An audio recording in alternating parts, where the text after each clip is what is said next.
Board of Directors meeting. I'm Bill Pommering, President of the Board, and this meeting is hereby called to order. Before requesting roll call, I want to point out that this meeting is being held by video conference pursuant to Brown Act amendments.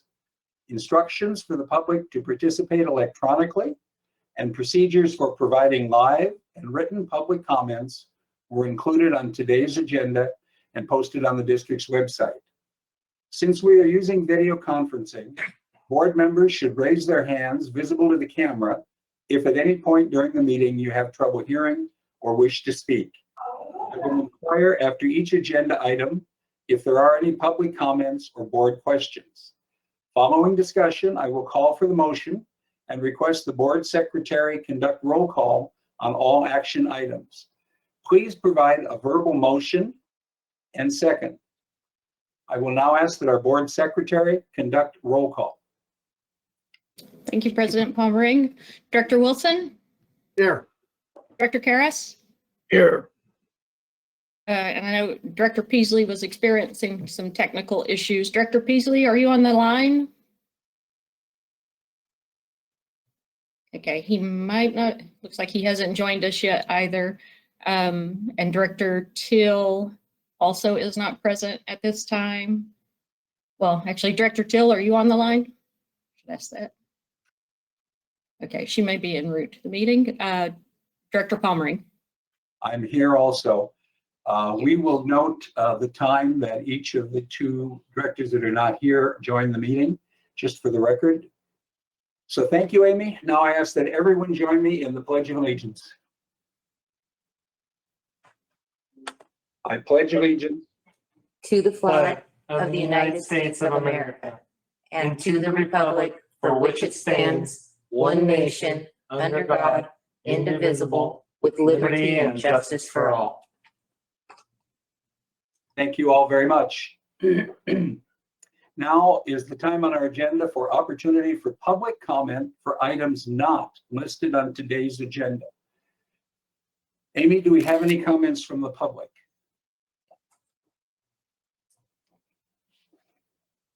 We have not received any written comments for items not on the agenda today. Okay, thank you very much. At this time, items to be added, withdrawn, or reordered on the agenda. While this is not our normal process, and as a one-time accommodation, however, Director Till emailed me stating she would be late for this meeting and requested that items 6 and 7 be pulled from the consent agenda for discussion. We will therefore address those items once she arrives. Let's see. So I'm asking now for approval of the February 2nd, 2022 board minute meetings. Do I have a motion to approve from anyone? Wilson moves approval. Motion to approve by Director Wilson. Do I have a second? I'm sorry, Director Karras, I can't.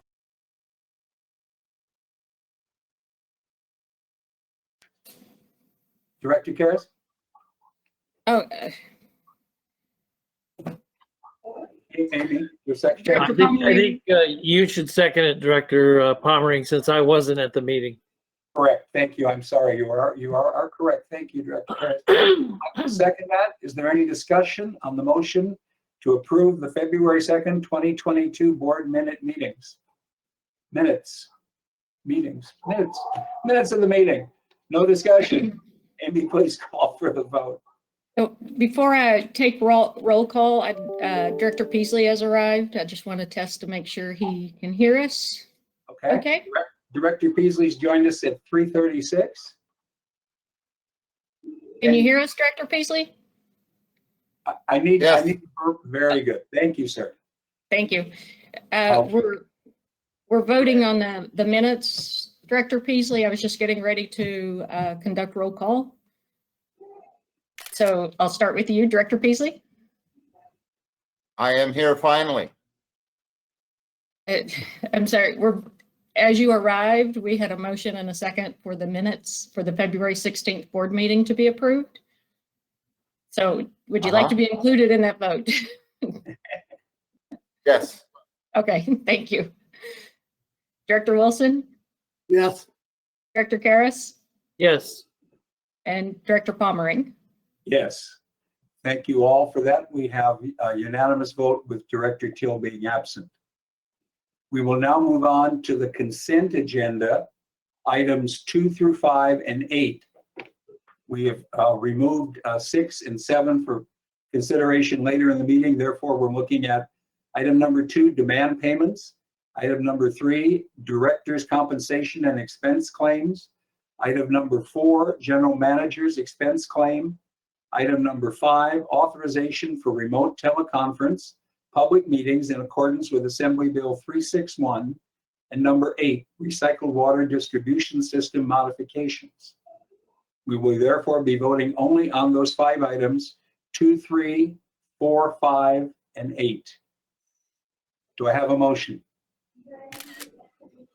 So move. Second, Wilson seconds. I have a motion from Director Karas, second by Director Wilson. Is there any discussion on these items?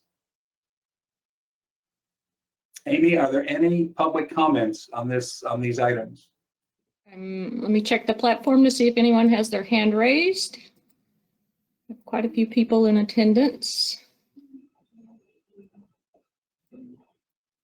No, there are no public comments on these items. There are no public comments, therefore, Amy, please call the roll. Director Peasley, Yes. Director Wilson, Yes. Director Karas, Yes. and Director Pommering. Yes. Thank you. We're going to be trailing items number 6 and 7 till Director Till joins the meeting. At this point, we should move on, in consideration of his time, move on to item number 9, update on Fallbrook PUD and Rainbow MWD proposed detachment from County Water Authority. Our presenter will be Jack Beebe, Fallbrook General Manager. Board members, please raise your hand if you have any questions or have any issues with either hearing or speaking. General Manager Beebe, it's up to you, sir. Thank you, Board Chair. I really appreciate your guys' time and allowing me to present. I used to get to see Director Wilson every month. We'd get to sit next to each other. So this was really just an excuse to get to see him again more than anything. But what I want to do today is I'm just here to sort of give you our perspective from Fallbrook Public Utility District, and ours and Rainbow's match up pretty closely on where we are on the process and why we're still pursuing this process. So that's my intent today, is to sort of go through that. I'll work through it fairly quickly and try to leave some time for questions as well. So if we can go to the next slide.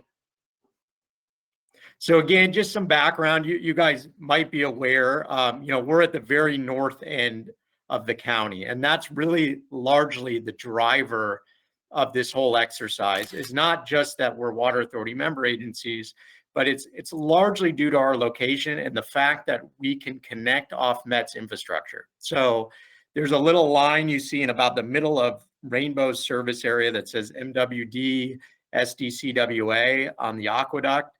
That is the actual transition point from Metropolitan's pipelines to the water authority's pipelines.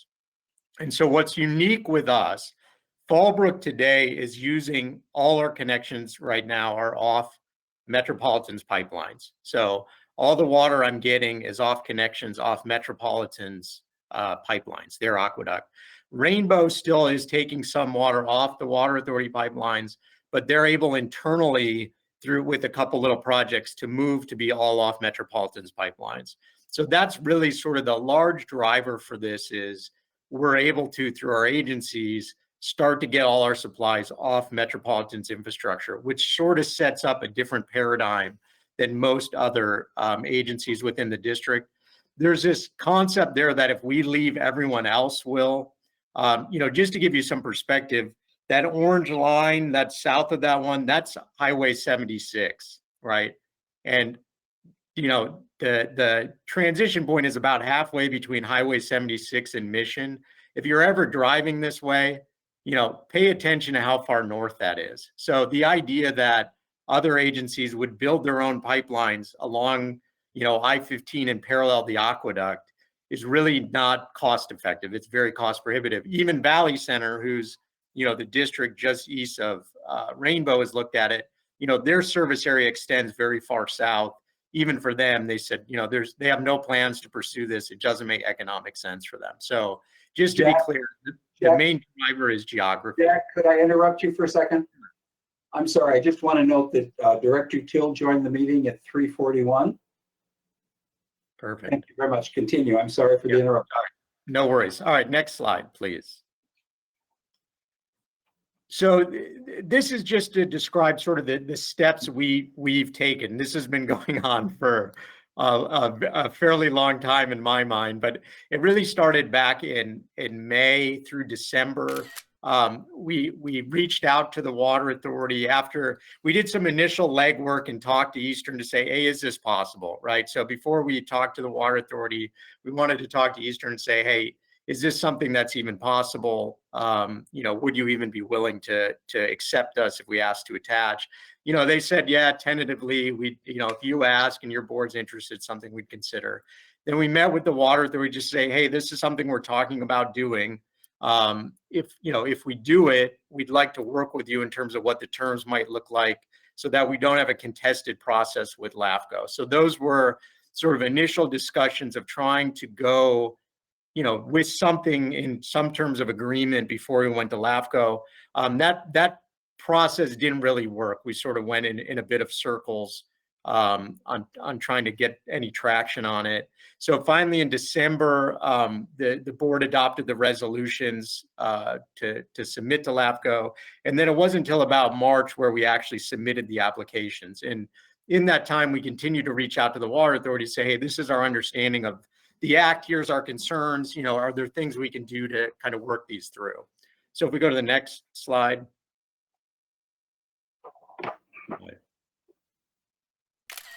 And so the proposed terms of our application when we submitted it, it was largely the terms would be in accordance with the Water Authority Act. So we talked to the Water Authority and said, hey, if we want to come up with some mutually agreed solution outside of what's in the act, great, let's kind of work that through. In absence of that, if we submit our application, it's just going to say, let's follow the statute. And in the County Water Authority Act, there's clear language on what to do if you annex territory and the fees you have to pay. And there's clear language of what you have to do if you detach territory and what you have to pay. And so that, to us, it was envisioned when people formed the Water Authority. Fallbrook was an original member forming the Water Authority of what you needed to do to detach the territory.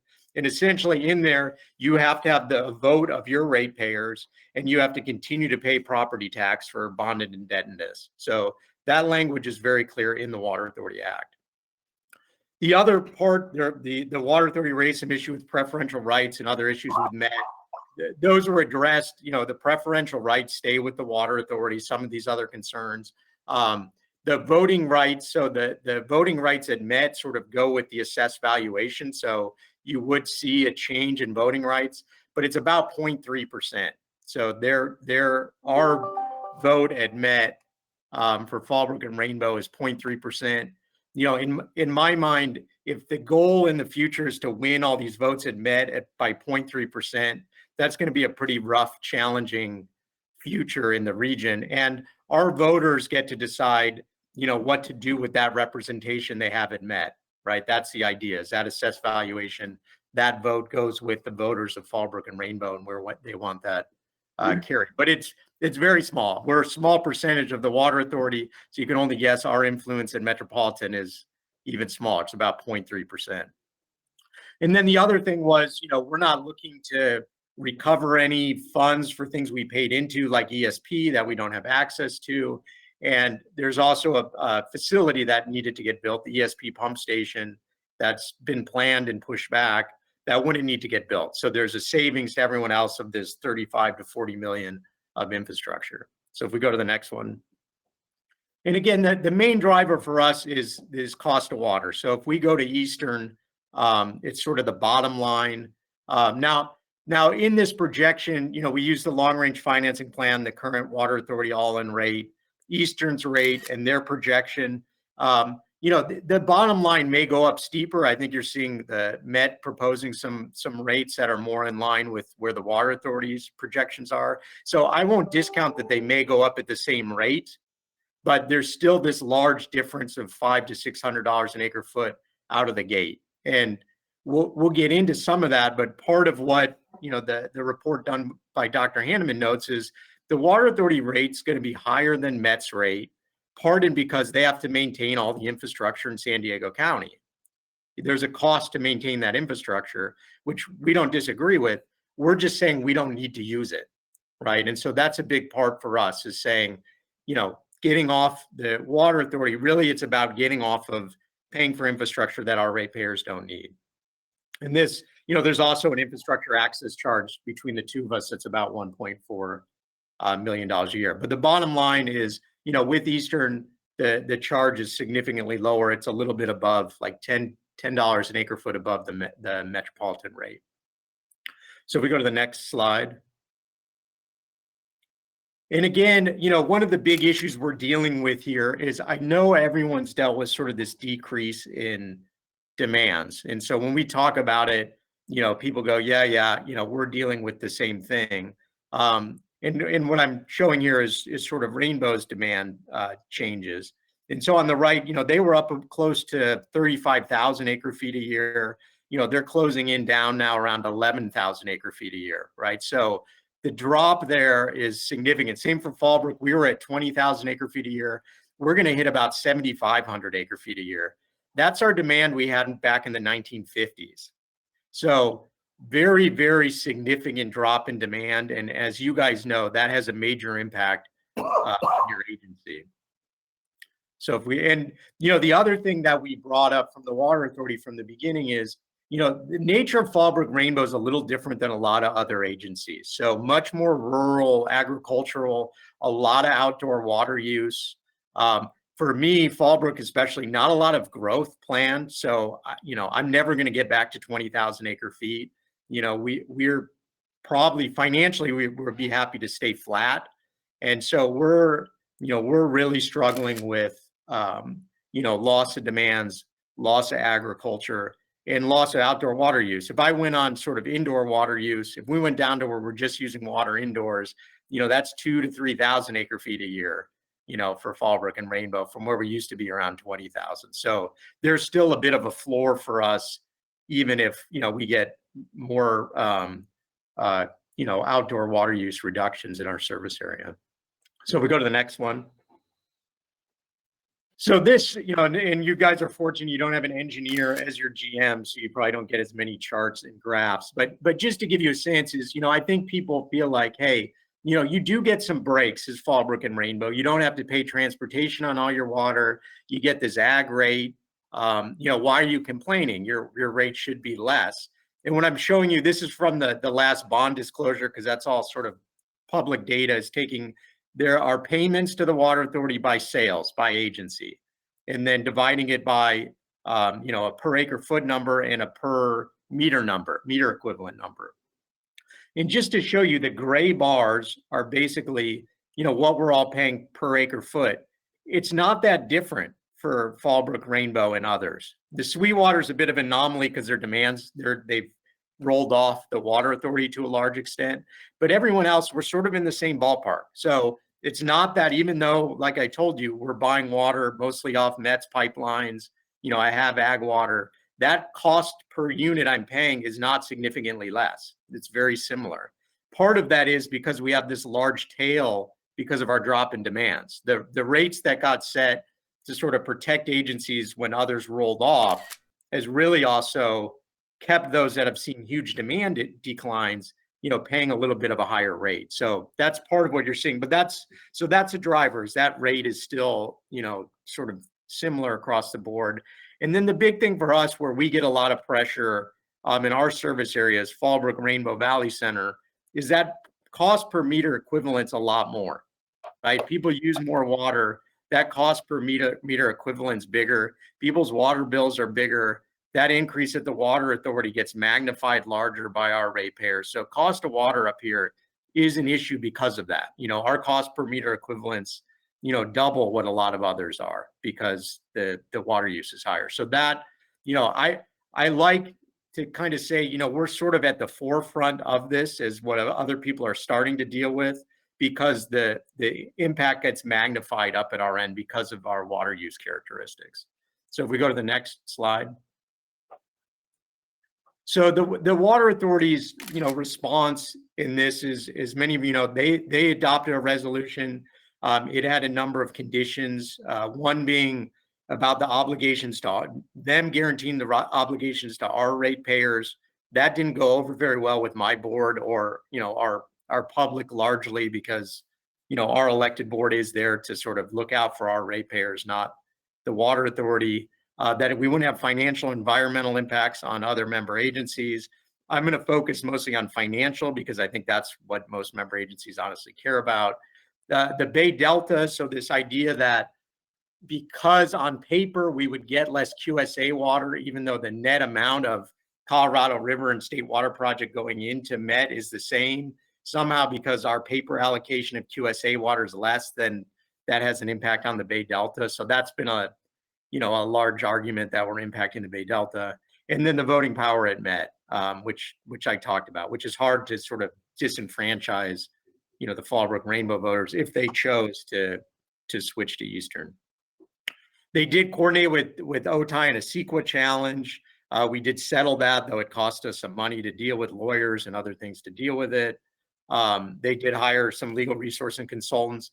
They did form an ad hoc committee, which we were hopeful to maybe make some ground up on that and talk about it. And we met, I don't know, maybe twice, and we laid out a couple issues. And again, the main issue for our board's cost of water, right? Is they don't feel like we're getting a very square deal in how we need the water authority, what we pay to them, what our other option is if we move to Eastern.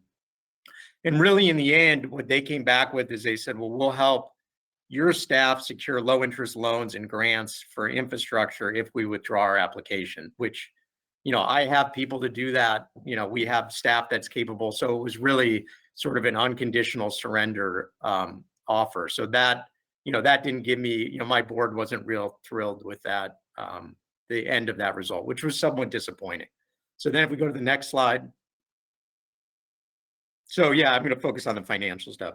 So then so where we are in the application process, we had our discussions, we submitted the application. Then this ad hoc advisory committee got formed, which has been going on for, I don't know, maybe a year. So that's where we're at now. And I'm going to give you just sort of a brief update on where that's at. We go to the next one. They identified 3 issues: water reliability, revenue impact, and a departure fee. And then if we go to the next one. So, as you might imagine, the water authority and Fallbrook and Rainbow's positions are as opposite each other probably as they could be going into the process. We felt comfortable with Eastern as our water supplier. With Met supplies relying on Colorado River State Water Project, and Fallbrook, I have my own local supplies. Due to the nature of our districts, the ag demands, large amount of outdoor irrigation, we're sort of comfortable with that level for our districts. The net revenue, and just to note, we did study this multiple times. So Ken Weinberg did a study for us on this and said, yeah, this, you should be comfortable with it. Eastern looked at it and said it looks good. And then we've got Hanneman that we'll talk about a little bit. We had a net revenue impact of about 5 to 10 million. 5 million if you credited that ESP pump station, 10 million if you don't. And then, the exit fee per the Water Authority Act. The Water Authority has been saying basically we'll be, Met's unreliable, our water needs won't be met. They came up with a number up to $46 million a year, which is more than we pay them in gross revenue. So that spreadsheet that went around that they sent everyone was based on 46 million. We've also said all along, look, if you think this is devastating financially, then the impacts of agencies rolling off is essentially the same, and it's much more significant. Our combined demands are going to be somewhere around 16 to 20,000 acre feet. Half of it is ag demands.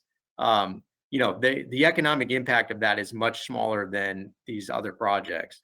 And then they came back and said, hey, if you want to leave, that's cool, but you owe $1.2 billion. So if we go to the next slide.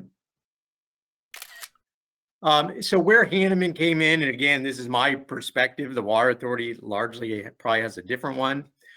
Some of the ones are facts, so that, you know, they are what they are. But, you know, basically in there, he said, look, you'll have water, but it might cost you more in a drought. And his idea is, you know, the Water Authority's investments in QSA could over time become less than the Met supply costs.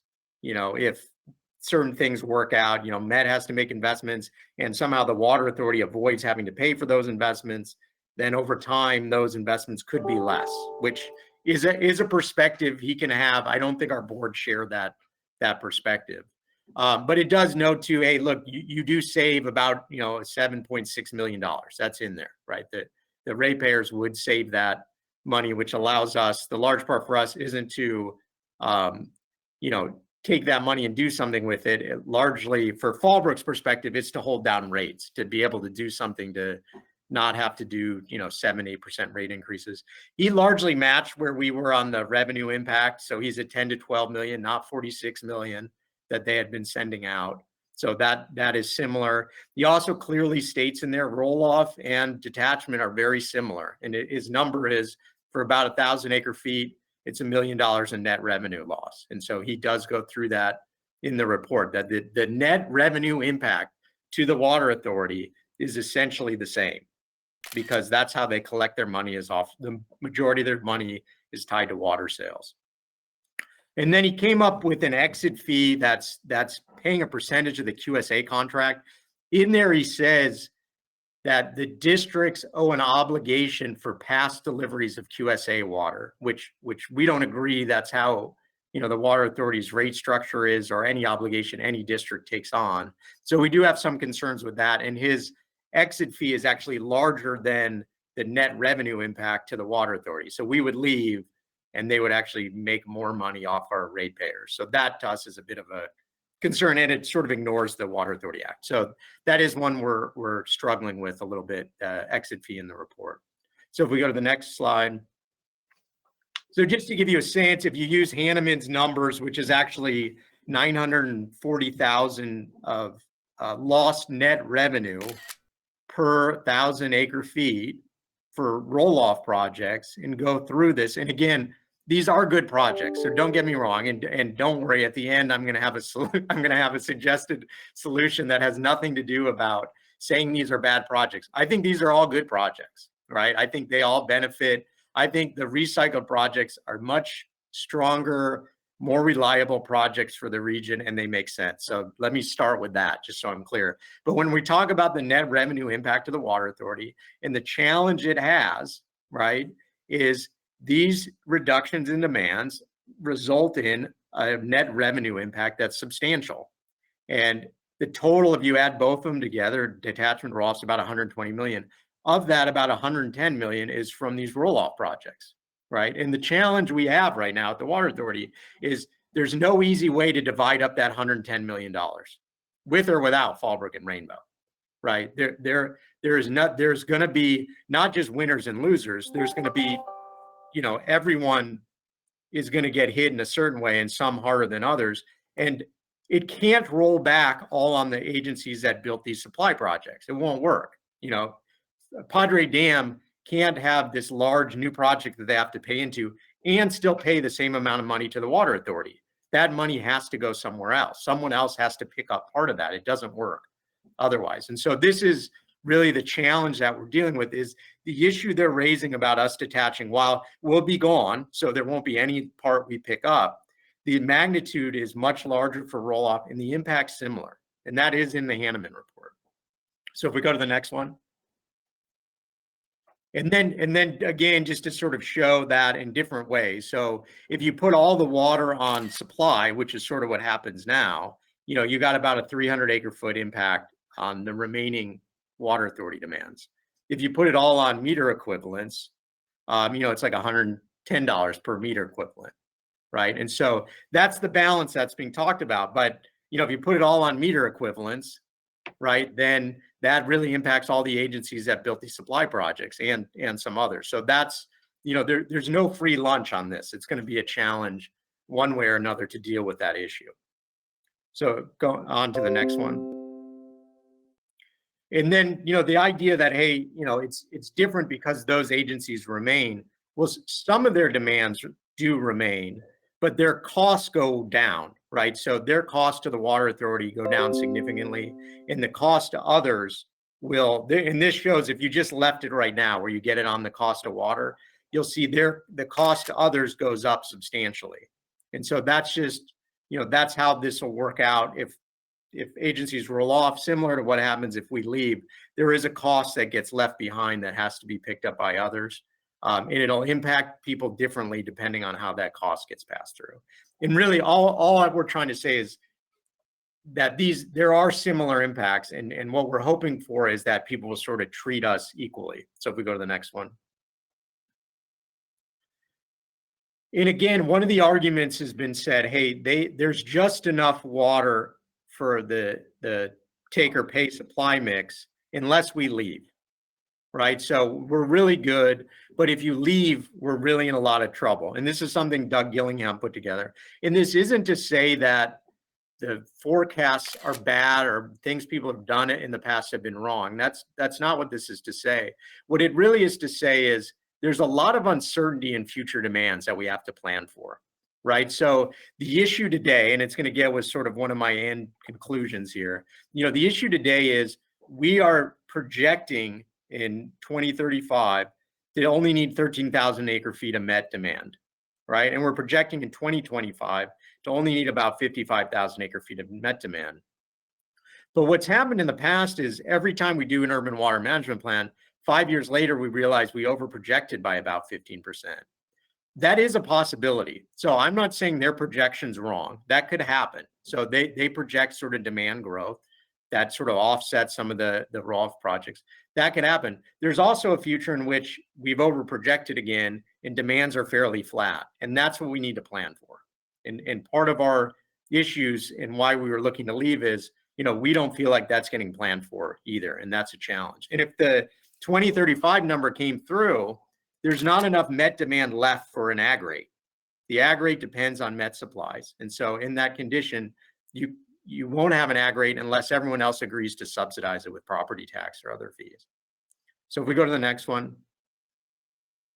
So, you know, just going through this and raising problems, right, isn't super beneficial. And so what we've been saying for a while is there is another thing to do. If we just look at costs, either through detachment or roll off, and say, hey, what we're going to do is just figure out how to divide that $100 million up among everyone else.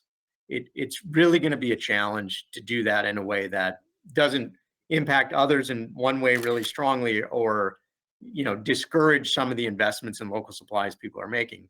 Really, the other thing that's still out there is the water authority pays about $160 million a year, about $400 an acre foot, for desal and the IID transfer portion of the QSA. So it's important. The water we get from IID has two components: canal water, which was a great investment that was made that provides really cheap water that Fallbrook and Rainbow will lose when they detach, that everyone else will benefit for. The IID transfer side, which again, you know, has some benefits, but it is more expensive. And so those things together are adding up to about $400 an acre foot, about $160 million a year. Is that there really is an opportunity here to adjust that supply mix, right? To really look at with other MET member agencies, opportunities to transfer or sell that supply mix in the short run, maybe, right? Maybe through 2035, maybe through 2040, because we're at that range where if we exceed our take or pay demand, that's a real problem. So if we have more supply than demand and we have to pay for water we can't take, that's a real problem. So this gives us the opportunity of dealing with that, and also looking at ways to offset that cost, right? So if we can transfer some of these supplies, you know, that also offsets some of the costs of both roll off and detachment. And then, you know, if we just look at reallocating the current costs, that's going to be a real challenge. And then the next slide. And just so you guys know, and I'm almost done, from our boards, you know, what is their direction? You you know, it's really, they hear it all the time. It's a big issue up here, not just with ag, but with the, you know, the residential folks that have, you know, and ag and residential is a little gray here in some cases. You know, there's people that live on a property with, you know, half an acre of fruit trees. They're not really strictly ag, but they still have a lot of water use that's being used for something, not just a lawn. And cost of water is a big deal here. All the directors get it all the time. I get it all the time if I'm out here. You know, my wife gets it when she has friends that know what I do. So it's a big issue up here. They've basically said, hey, this is a big priority. You know, whatever you need, go get those resources. That's where, you know, they're at on this. And then you know, the Rainbow Board's similar in terms of they're fully supportive of this. You know, we're sort of in a LAFCO or bust situation at this point. And if we go to the next slide. So really, you know, I'm not looking for support from member agencies. You know, what we're really just looking is for this, you know, everyone to understand our perspective and treat us fairly. That's it. And recognize, you know, we are a little different than others. There's characteristics of our community that make us different, that make water cost a big deal. You know, if people can't have outdoor irrigation, you know, that really changes the nature of Fallbrook and Rainbow. It's built on, you know, larger rural residential sort of lifestyle. So it's a big deal. And then just to acknowledge that I'm not saying they're 100% equivalent, but they are similar, the detachment and roll off. There are similar impacts on the finances of the water authority, and they do have a similar financial impact to the remaining agencies. And really what we're looking for is trying to find a fair solution that, you know, allows us to kind of move forward in a fair way on this. And we go to the next slide, which is the last one, I think.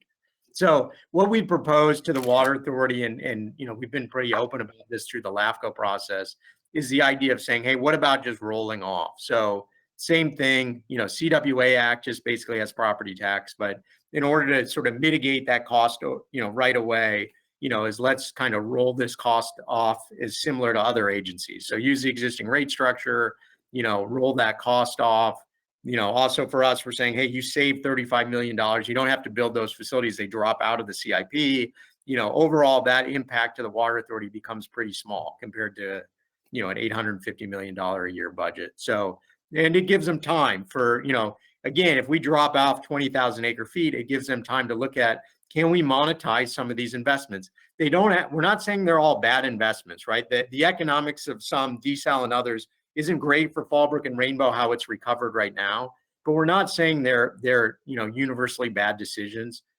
They have better benefits to, you know, the city of San Diego, agencies that have a lot of industry, biotech, you know, that cost of water impact isn't as significant and makes a lot of sense, but it gives them the opportunity to look at monetizing some of those investments and offsetting some of the costs. If, you know, the $10 million a year from detachment is determined, hey, we need to come up with some way to mute that impact. And then that's now last slide, I think, is just questions. So last thing, 2022, hopefully will be the LAFCO hearing. So ad hoc committee meets tomorrow, and hopefully sometime this year, we'll get in front of LAFCO, best case is my guess right now. And then that's it. Thank you, sir. Board members or staff, do we have any questions for Jack? Please raise your hand if you have any questions. Director Wilson. Hi, Jack. I do miss sitting next to you and having our little sidebars.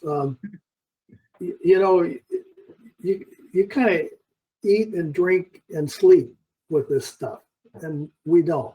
Hardly anybody does. I read most of Dr. Hammond's, whatever his name is, I'm sorry, report, and it's really long. It's got a lot of words in it, and lots and lots of words. And I've always understood the motivation of Fallbrook and Rainbow to detach, and it's all about the cost of water and getting a better deal for their customers than they would otherwise get. I'm not going to conclude either. I'm not going to decide one way or the other. I know I was on the board when we voted for that criteria, which you described. what the water authority would need to support this, or not to oppose it, at least. But I have a couple of questions, or a couple of comments and questions off of your report. You mentioned that ad hoc committee that was formed by the County Water Authority. I just want to tell you, I got really excited that Keith Lulinger was on that ad hoc committee. Your prior boss and a prior GM for Fallbrook. And I thought, well, if anybody can figure this out, Jack and Keith can. So, but it looked like what you said is the committee didn't really come out with anything that was acceptable to you. Why? So, my perspective on it, and yes, I've known Keith for a long time, but I had a different feeling when they put him on there and why. But the Water Authority really has decided since the beginning that the only acceptable solution is to sort of make an example of us. Really, that's how we felt. That's how we feel. That's how our boards feel, is that we really haven't ever had an honest, open discussion. We raised a number of issues and said, hey, here's the issues. What about not paying into ESP and not building the facilities? We raised, a dozen things. I would have been happy, quite honestly, to have something reasonable to bring to my board. I'm not really scorched earth is by nature. This has made me a little bit more than I'd like to be. But, it wasn't, to me, it wasn't a real negotiation. It was just to tell us, hey, we've done this. It was more of a formality. The offer of we'll help your staff secure low interest loans and grants for your infrastructure is, not really offering anything. I mean, that's, You didn't really answer my question though, but I kind of dodged it and added some more ammunition to your perspective. I said, why couldn't, wasn't there some common ground? I mean, Keith was thinking about this very idea himself, I think, when he was the GM there.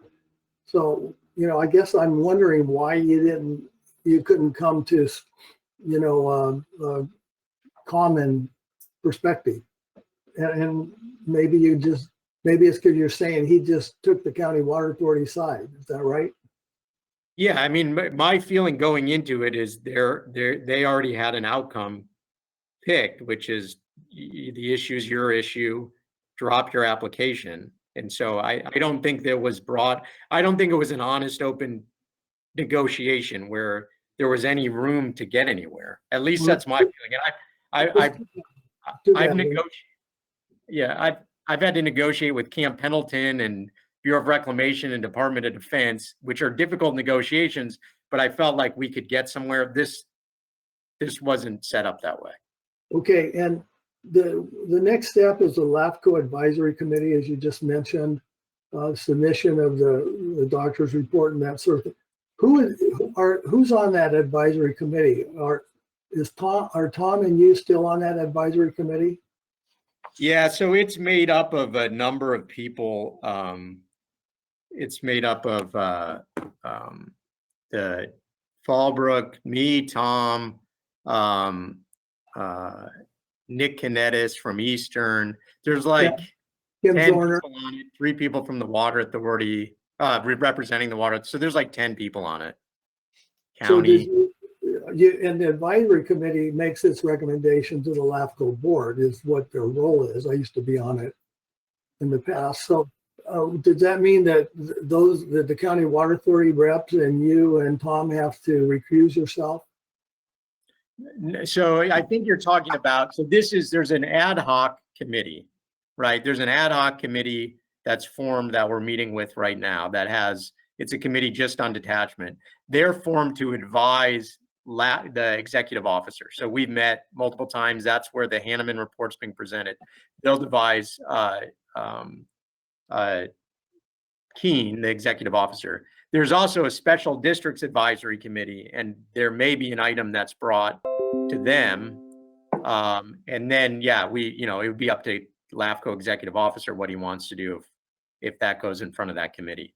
I guess I had heard a couple of times, and I must be misinformed that this whole thing goes to the advisory committee as a group to consider and then make their recommendations as a normal process to the LAFCO board. No, I mean, I think both committees serve to inform the executive officer. So ultimately, it'll be the executive officer who takes the advice from any committees, and he does whatever he wants with it, is sort of how the process works at LAFCO. Okay, thanks, Jack. Appreciate it. Nice talking to you. Yeah, thank you. Anyone else have any questions, comments? Director Till?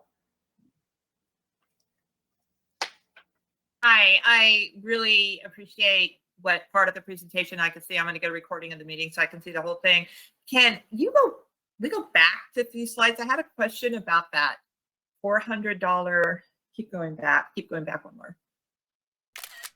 Nope, one more again. What's it? There, the $400 acre foot. So in my understanding, when we get water from San Diego County Water Authority, and excuse me because I'm brand new director, what does this supply reliability charge mean that's put on there, and how is that related to desal? Sure. So if you look in the cost of service study, and this is where the number comes from, there's a charge that was developed called the supply reliability charge, and that charge is based on the difference between the cost of the desal supply and the IID transfer component of the QSA supply, which is part of the water we get from Imperial Irrigation District. The delta between those and the cost of MET's Tier 1 supply. So the idea was, hey, we've secured these supplies, they're more reliable. And so in exchange for that, right, we're going to develop this supply reliability charge. So that's how they assess that charge. If you take that number and sort of divide it by their sales, it ends up being about $400 an acre foot. So that's essentially sort of the premium for those two supplies that you pay compared to MET prices today, the MET Tier 1 supply. So this is one of the reasons why County Water Authority water is more expensive, right, than what we get from MET.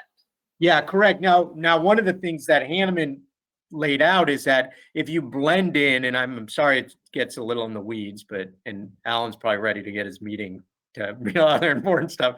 But if you blend the IID water in with the canal water, which is the other part, it brings that cost down, right? And so that together, so it's saying basically, hey, QSA together isn't a big cost driver, which is fine, but it still means there's an opportunity with that IID transfer supply.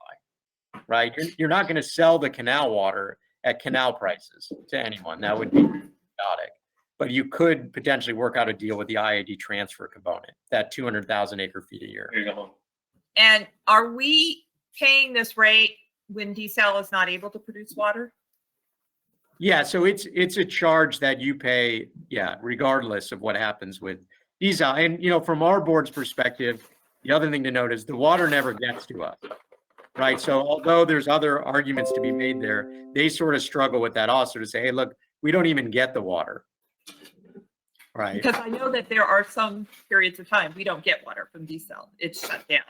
And so we still pay that charge though, correct? Yeah, correct. That charge is a fixed charge that you pay every year regardless. Okay, Yeah. great. Thank you. Yeah, and if they don't get water from desal, there's other mechanisms where they recover costs, which would get reflected in the future. But that charge is an annual charge that you pay. Okay, thank you. Any other questions or comments?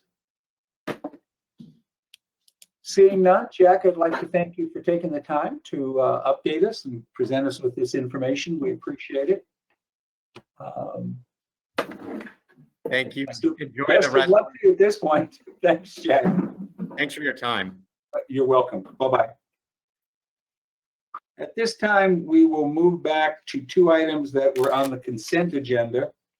As I said earlier, we don't normally do this, and making an exception, we moved items from the consent agenda number 6 and number 7 to await Director Till's arrival at the meeting, since she asked to be able to speak to these items. So item number 6, consideration of resolution supporting the City of Santee's resolution of application requesting that the Local Agency Formation Commission, LAFCO, of the County of San Diego initiate proceedings for the Weston Boundary Cleanup Reorganization. Director Till, since you brought it up, what do you want to discuss? I was hoping there'd be some presentation on it, but if not, I guess no, they'll be fine. Well, I certainly can. I just wasn't sure if there were any particular questions. President Well, Palmer. Well, if you want to make a brief presentation, that's fine. Certainly. So as is stated in the agenda item, we weren't sure, Director Till, if you had any particular questions that you wanted addressed. So as stated in the agenda item, the City of Santee, Padre Dam, then Pardee Homes, now called Tri-Point Homes, and the City of San Diego went through many years of negotiations to which culminated in a 2013 agreement and for annexation of the Weston project into the City of Santee and Padre Dam, and detachment from the City of San Diego. As part of that process, it had to go to LAFCO for approval. Santee was the lead agency in moving that forward through LAFCO. It was approved by LAFCO, and then after it was approved, it was determined that the actual maps that LAFCO approved didn't match up with the development maps and the maps that were approved as part of the annexation agreement. And I believe people are here from Tri-Point Homes and they can elaborate a little bit more, but simply put, if the boundary was supposed to be a straight line, it was just a very slightly squiggled line. So territory that was supposed to remain in the City of San Diego was detached from San Diego and annexed into Padre Dam and Santee, and vice versa. And then there was also something that deals with their habitat program that was accidentally annexed to the City of Santee when it should have remained in the City of San Diego. So this is just a corrective action. Unfortunately, it is a corrective action that requires going through an entire LAFCO process. And so we've been working on it. Padre Dam, because Padre Dam wants its boundaries to be the same as the City of Santee's in this area. And I think that some of these discrepancies were like through roads. You know, you don't want roads in two different jurisdictions. You want them in the right place. It didn't end up impacting us to Padre Dam, any service lines or anything like that. It just needed to be cleaned up. So Santee, again, since they were the lead agency in the original application of LAFCO, they took the lead with Tri-Point Homes really doing all the legwork and helping get this going. And so because of the Cortese-Knox-Hertzberg Act provision, that there's kind of a, how do I explain it? The act disfavors annexations into districts without districts being able to have a say. And so there's a timeline that gives special districts to which annexation is proposed by a party other than the special district, a timeline to be able to object to the annexation. And by adopting this resolution of application, that basically means LAFCO can proceed with considering the application once it's finally submitted, which will be very soon, without having to go through that waiting period, which really is not necessary. We don't have any service concerns or financial concerns with providing services that we had already assumed we would be providing pursuant to the original annexation agreement. I hope this makes sense. And I'm not sure if Alan or Kyle, if you have anything else to add on that. No, I think you summed it up well. I think you could probably describe this as a cleaning up of the boundary lines that were part of this original project, Weston. So we're simply following on to what the City of Santee and the City of San Diego thought they originally agreed to. And what we originally thought we agreed to. Right? Correct. Okay. Any other comments or questions? Do I have a motion? Director Till? Are you making a motion? No. And I can look at this as a follow-up. I'm just very interested to look at the open space component of that, and also to look at the maps of that and how that's working too. So that's the other thing that I would be very interested to see. So thank you. Yeah, and Director Till, we can certainly get you those maps. That is really was supposed to remain in the City of San Diego intact as part of that original thing. I believe I'm saying that correctly. And then it just inadvertently got transferred. But we can certainly do that. And there is a map included in the agenda packet that shows what the very slight little boundary cleanup changes are. But we can certainly get you those. Any other comments? Anyone want to make a motion to approve? Director Wilson? Wilson moves item 6. May I just confirm though, I'm sorry to interrupt before we get a second, check to see if we had any public comments on this.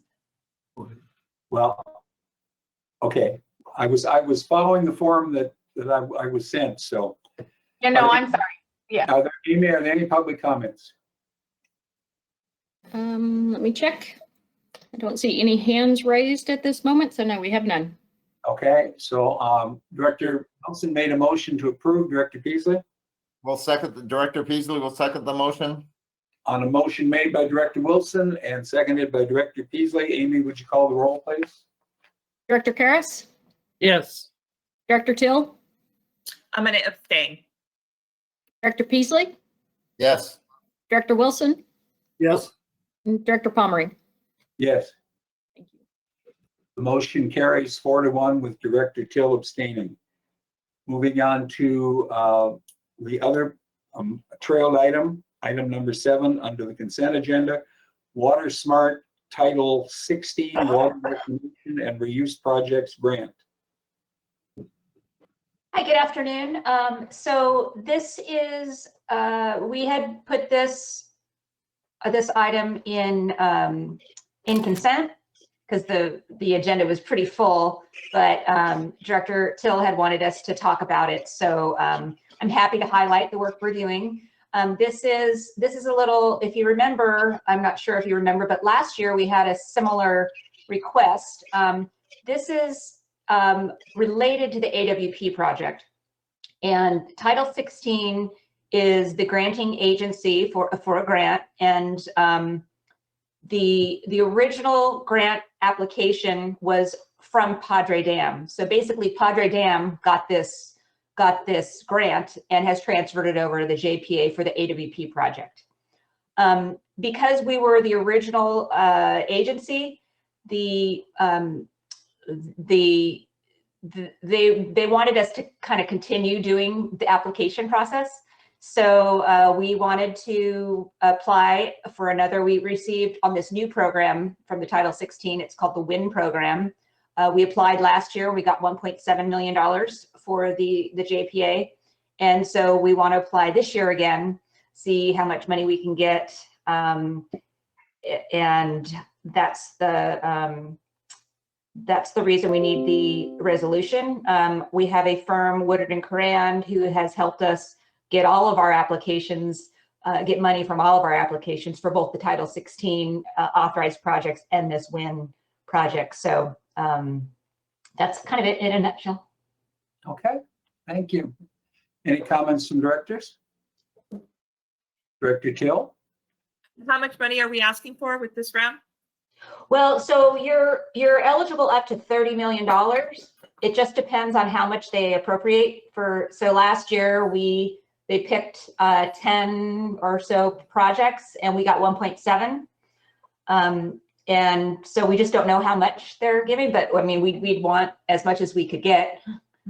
It's usually over several years. There is one issue with this year, with this year's FOA, and that is that there are additional requirements which are problematic for us, but we're trying to see if we can get a waiver for that.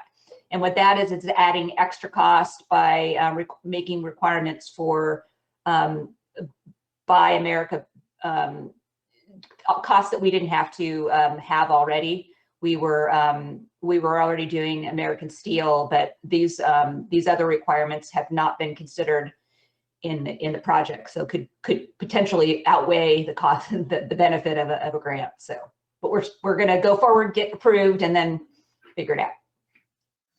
Thank you. Any other questions? Amy, are there any public comments? Checking. No, we have no raised hands at this time. Okay. Do I have any motion?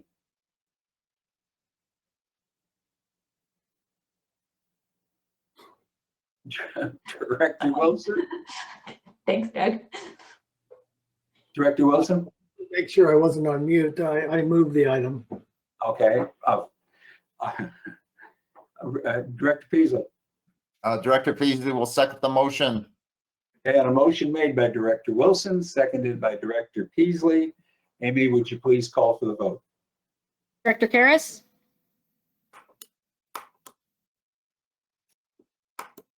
Director Karas, did you hear me? I think he may have frozen Looks for a like moment, so I'll move on. Director Till? Yes. Director Peasley? Yes. Director Wilson? Yes, Director Palmering? Yes. And Director Karas? Can you Yes. hear me? Okay, Yeah. thank you. Yes, yes, yes. Thank you. Thank you. We will now move on to action agenda item number 10. Public hearing on redistricting options for Padre Dam's voter division boundaries. Presenter is our GIS coordinator, Jen Gordon. Jen, it's all yours. Hello, good afternoon, everyone. So my name is Jen Gordon, and I'm the GIS coordinator here at Padre Dam Municipal Water District. The purpose of today's presentation is to review two redistricting options for our voter division boundaries, Padre Dam's voter division boundaries, for public input. Redistricting is the process of adjusting voter division boundaries with the primary objective of population equality between the divisions and can also include other secondary considerations. What triggered the redistricting process was the 2020 census, and it gives us the opportunity to evaluate our voter division boundaries. See if you want to move the slide, please. Cool. Our redistricting approach utilized current GIS staff with Esri's redistricting software. The data used was the 2020 census data, which provided total population and geography at the census block level.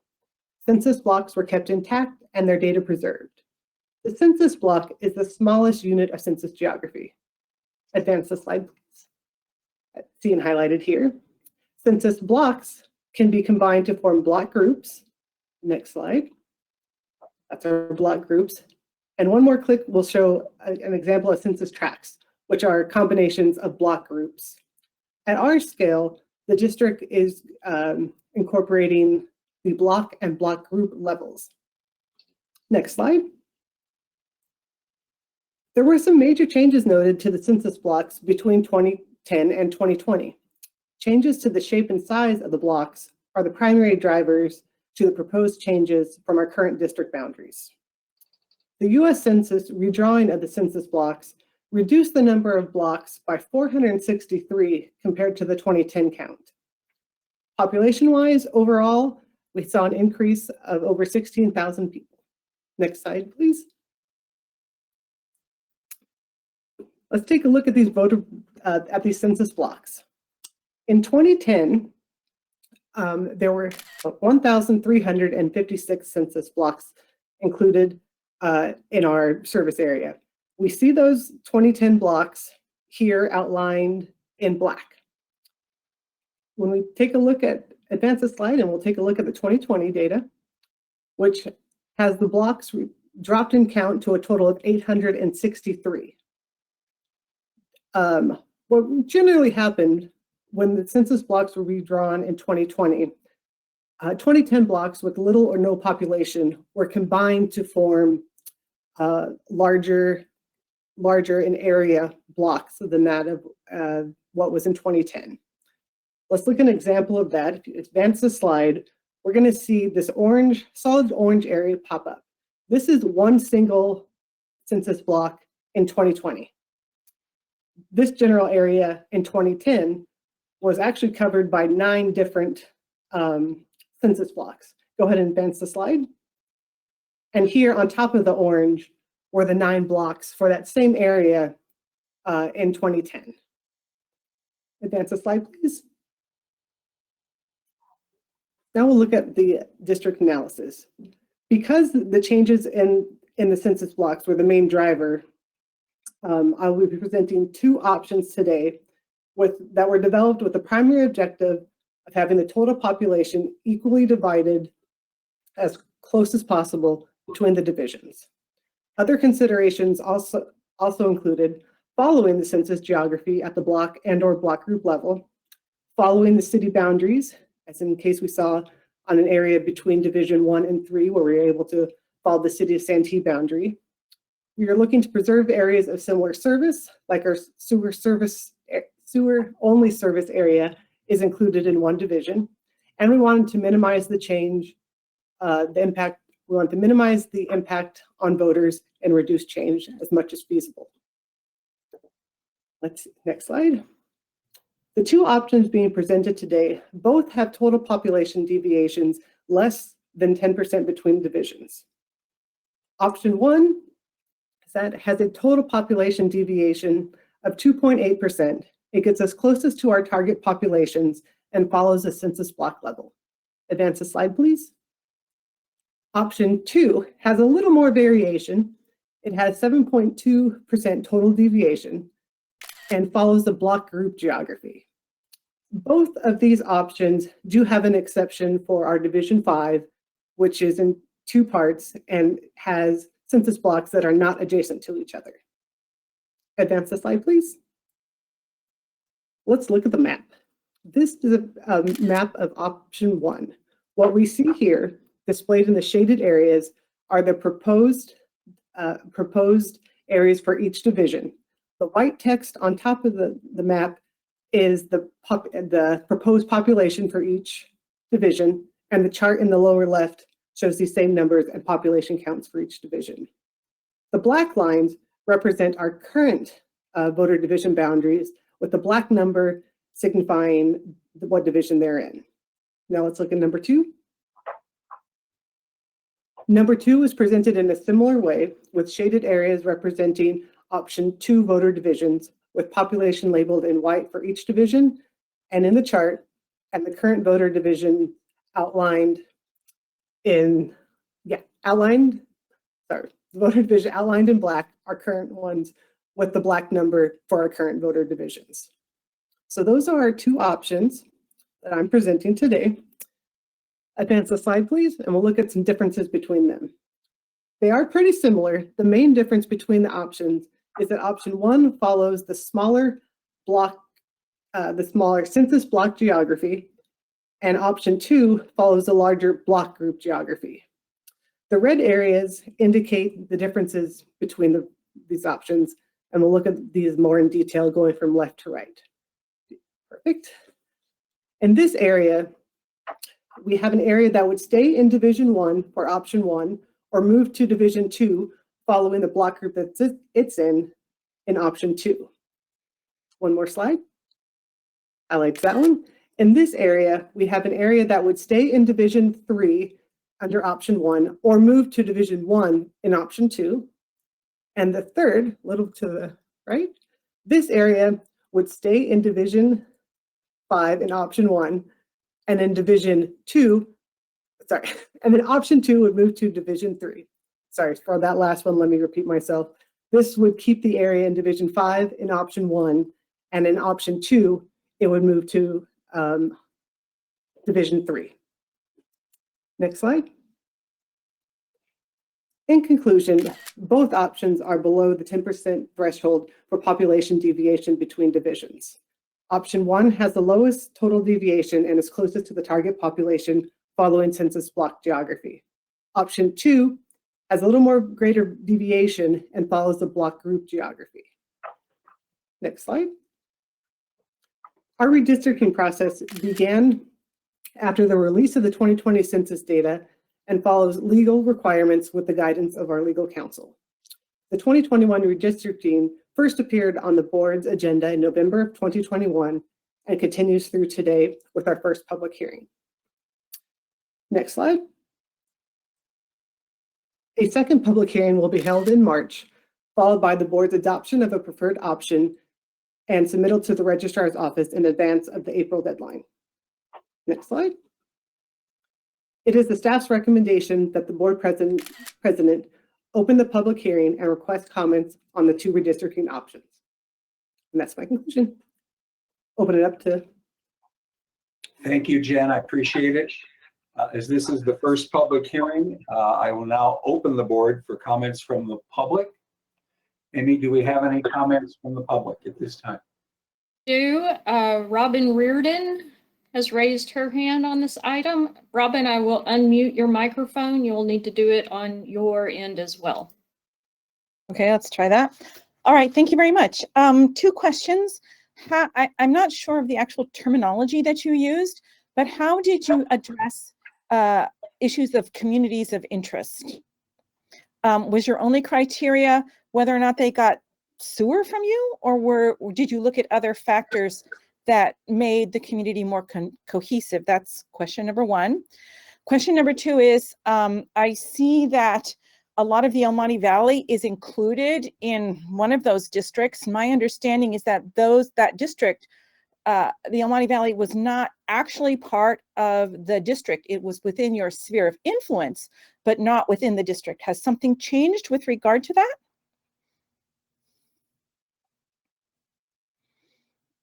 What we primarily use for interest.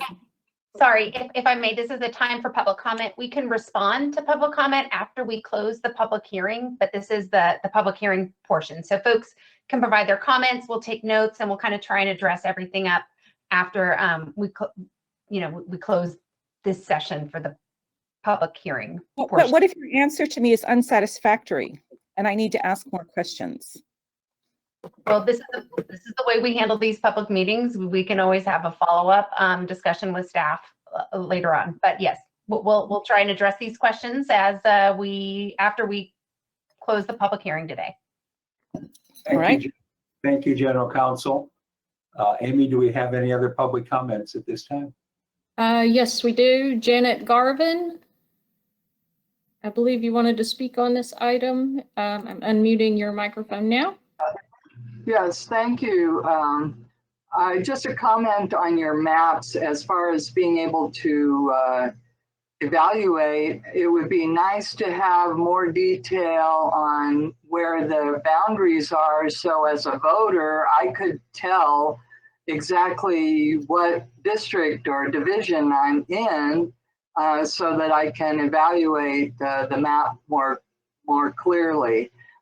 As it stands, I can't tell where the division lines are drawn as a voter. Thank you.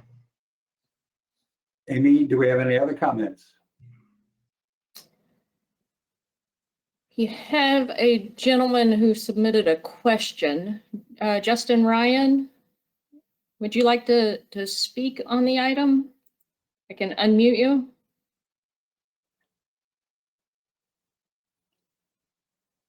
You may not have. So Justin Ryan submitted a comment through the platform. I'm not certain if it doesn't have audio. He says, I understand population equality is the primary aim, but can you comment on shifts of other demographics within these divisions, such as ethnicity and income? And he just apologized. He's in a noisy workplace. Oh, okay. Thank you for that. Appreciate it. Any other comments, Amy?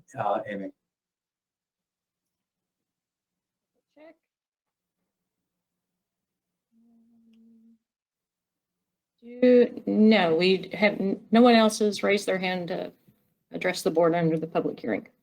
Okay. Perhaps President Pommering, we can just wait another 2 minutes, Sure. and then close the public hearing at that point and hear anybody who might have raised their hand in the next 2 minutes. Sure. You want to just wait? Is that it? Yeah. Okay. And I will also just add, we didn't receive any written comments on this item prior to the meeting. Thank you. We appreciate that. I'm keeping time, about 2 minutes. If anyone has any jokes or wants to hum a song or something, pass the time.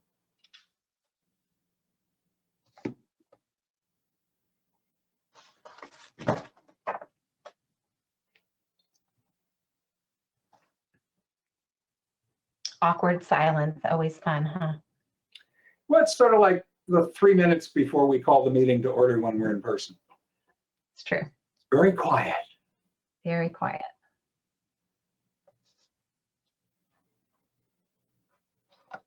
Raising their hand right now. I'm sorry, did you say someone was raising their hand? No, it's the remaining 2. Actually, I think I was double checking. Their hands were raised from their previous comments. Ah, okay. By my count, 30 more seconds. How long did you give it, Paula? 2 minutes? 2 minutes. Okay. Try to remember that for future usage.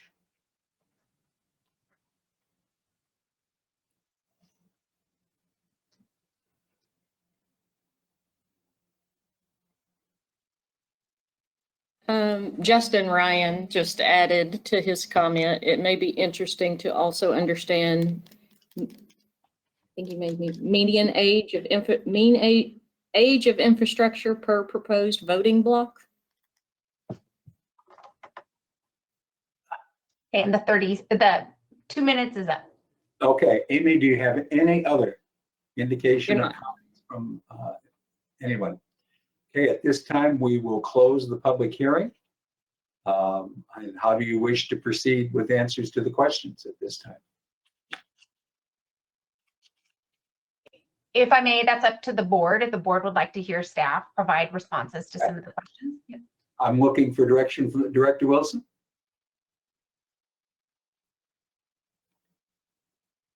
I'm unmuting here, sorry. That's okay. I'd like to hear, I thought that Jen was ready to answer Robin Reardon's question about El Monte Valley. I'm curious to hear that answer myself, and I'm Likewise. pretty sure that was in Helix area, not our area, and there's been no changes. So maybe it's not a factual statement that our boundaries are in El Monte Valley to begin with.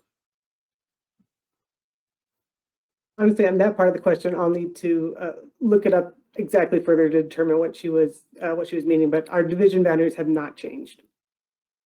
Okay. I was pretty sure that was the answer. And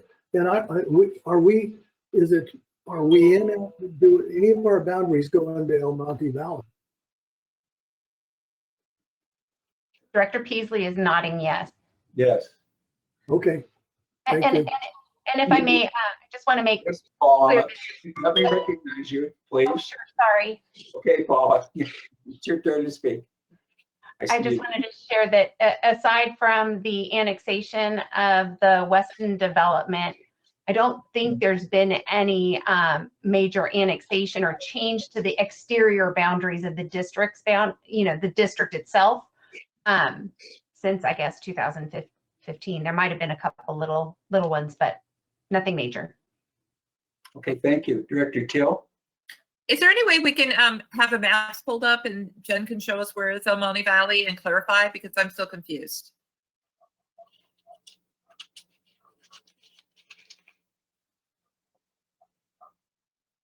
Jen, do you have?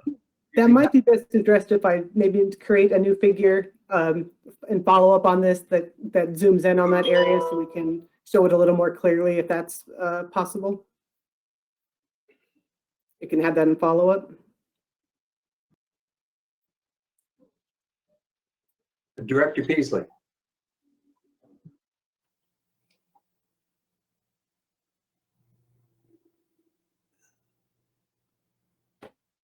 There are just for everyone's information, the boundaries in El Monte Valley for Padre Dam from what they were in the past and as they are today and as what they propose are completely unchanged. And there's a very minor amount of area in El Monte Valley that Padre Dam actually serves. And I'm somewhat familiar with that area. So it's a minor amount of property. That's the best I can tell you at this point. But you're saying to the best of your recollection, it hasn't changed in years? Hasn't changed. The map boundaries are exactly the same as what they currently are and what they're proposed. Yeah, I would expect that. Any other comments for directors? Any other issues we should be looking at? Director Till? Maybe this is a question for Paula. What is the procedure with the questions that we have? Are we obligated to provide any kind of written comments or anything? And I still would like to have a close-in map of El Monte Valley and figure that out, because that is a very important area also in terms of groundwater and resources, and also for the San Diego River Park. Yes, and President Pommering, if you'd like me to respond. Yes, ma'am. So, and this also goes to some of the other comments that were made as well. So this public hearing that was just opened and closed we need to have 2 public hearings. So at the direction of the board can direct staff to come back with additional information, just like a focused view of where El Monte Valley is as compared to the district's boundaries. I think, you know, in the agenda packet, there were more maps than just the couple of them that were shown today that might help members of the public more clearly see where the division boundaries might lie. And if there are any, and I defer to the general manager on this, but if there are any questions, if people are like in between boundary lines and they're not sure really where they are, I think they can just reach out to district staff to see how their property would be affected by these. And then, what was the other thing I was going to say? And then with regard, and so if the board wants to direct staff to do that, it can certainly do that. And then that'll be part of what is before the board at the next public hearing, because there are 2 public hearings that are required prior to the board's consideration of modifications to the boundaries. With regard to demographics, I think the demographic information can be provided under the law. We are required to, the district public agencies are required to create a majority district if that's possible. So that way we can have a potential district division boundary district for minority representation. And I don't think that there were any opportunities for that with regard to the demographics that were provided, but I think that's information that can be provided at the next board meeting as well. And I think the last item that was requested had to do with providing the age of infrastructure within each division. Was that the last question that was asked? Okay, I'm not, okay. Yes, it was. General Manager Carlisle. Yes, thank you, President Pommering. I did want to respond to Director Till's question about El Monte Valley. Yeah, in your board packet, page 228 provides a detailed map that identifies El Monte Valley. And also, our general counsel was correct in the board packet. There's more detailed maps that the public can review, download and review. If they need more detail, if they're right on the border and they'd like to have a guarantee of which division they are in, they can certainly contact us, and we'd be happy to provide that information. But the board packet does have exhibits that provide more detailed maps. Thank you, General Manager. Director Till. This is a suggestion. I struggle with going through these packets and looking at maps and working off these documents. I really do. So I can see where some of our voters are struggling too.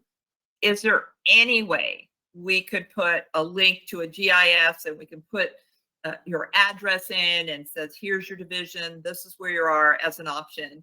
The other option would be to either at the library have those maps printed out or down there that people can go in and access and look at. Because in fact, I was just going to talk to one of our staff members saying, please help me get through these board packets. I'm really struggling zooming in and seeing them and how much time it takes.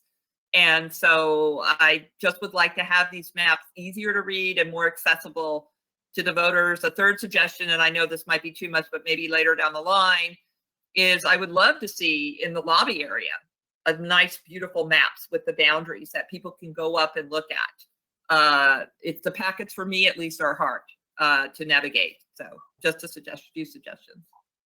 Okay. Alan. Yeah, you know, again, Director Hill, we can certainly do that at the direction of the board. That would be time intensive for staff to do that.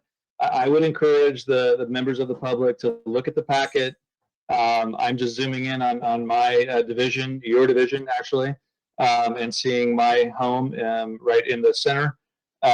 If there are issues related to folks having trouble navigating those maps, we can certainly walk them through that. But to go through all of that effort with regard to putting it in the libraries. The lobby isn't open right now, so we couldn't do it there.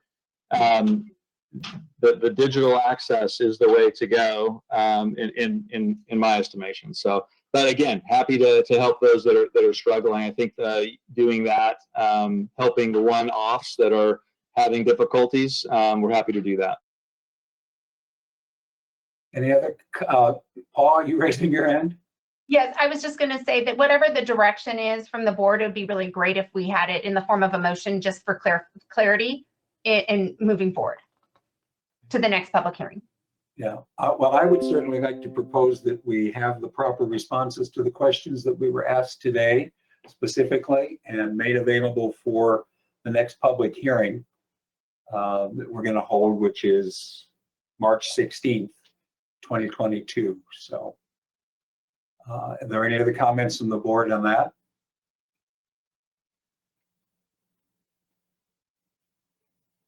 And I guess I'm the only one that's asking for it.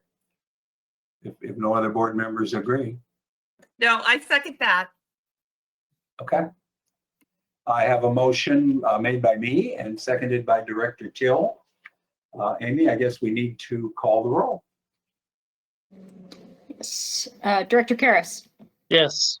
Director Till, Yes. Director Peasley, Yes. Director Wilson, Yes, but not including the library. That's not what I asked for, Director Wilson. Okay, I good. asked for we to answer all the questions and provide all that information by the next board meeting, Yes, and just for clarity. thank you. And Director Pommering. Yes. Thank you all. Director Till? I'd like to make a motion to have at least one printed copy of the maps available in the library, especially for those people who don't have access to internet and would like to just see a paper copy. If there's ways that we need to raise money for it, I can definitely meet with staff on that. But just one copy I think would be reasonable to ask. I guess my initial thought would be we'd certainly have to discuss that with the library to see if they're even willing to do it. That'd be an issue with the county that we would do that. So I have a motion to put a map in the, I'm assuming Santee Library. Okay, I have a motion. Do I have a second?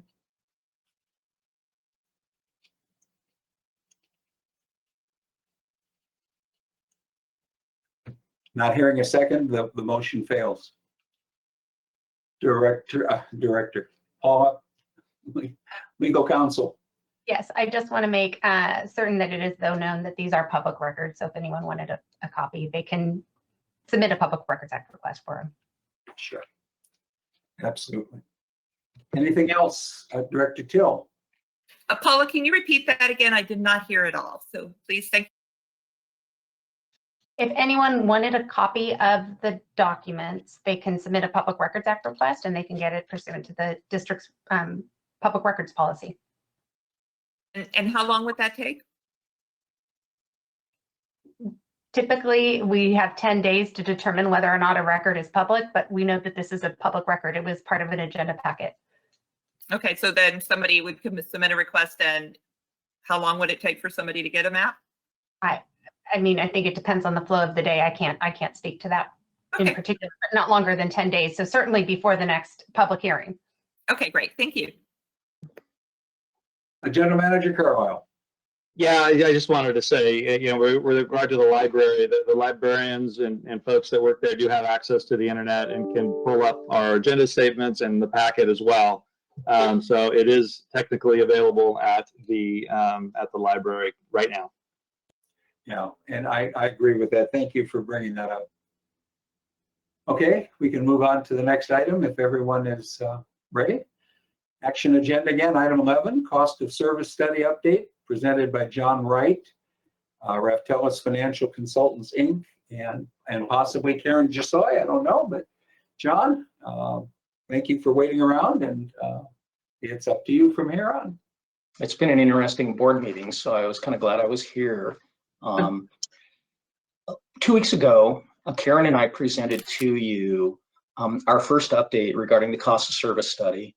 That was really sort of a high-level discussion of the cost of service study process in terms of financial planning, cost allocations, rate design.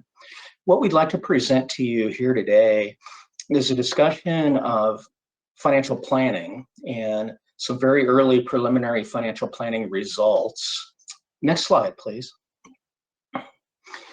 So I'm going to do a presentation very rapidly, I think.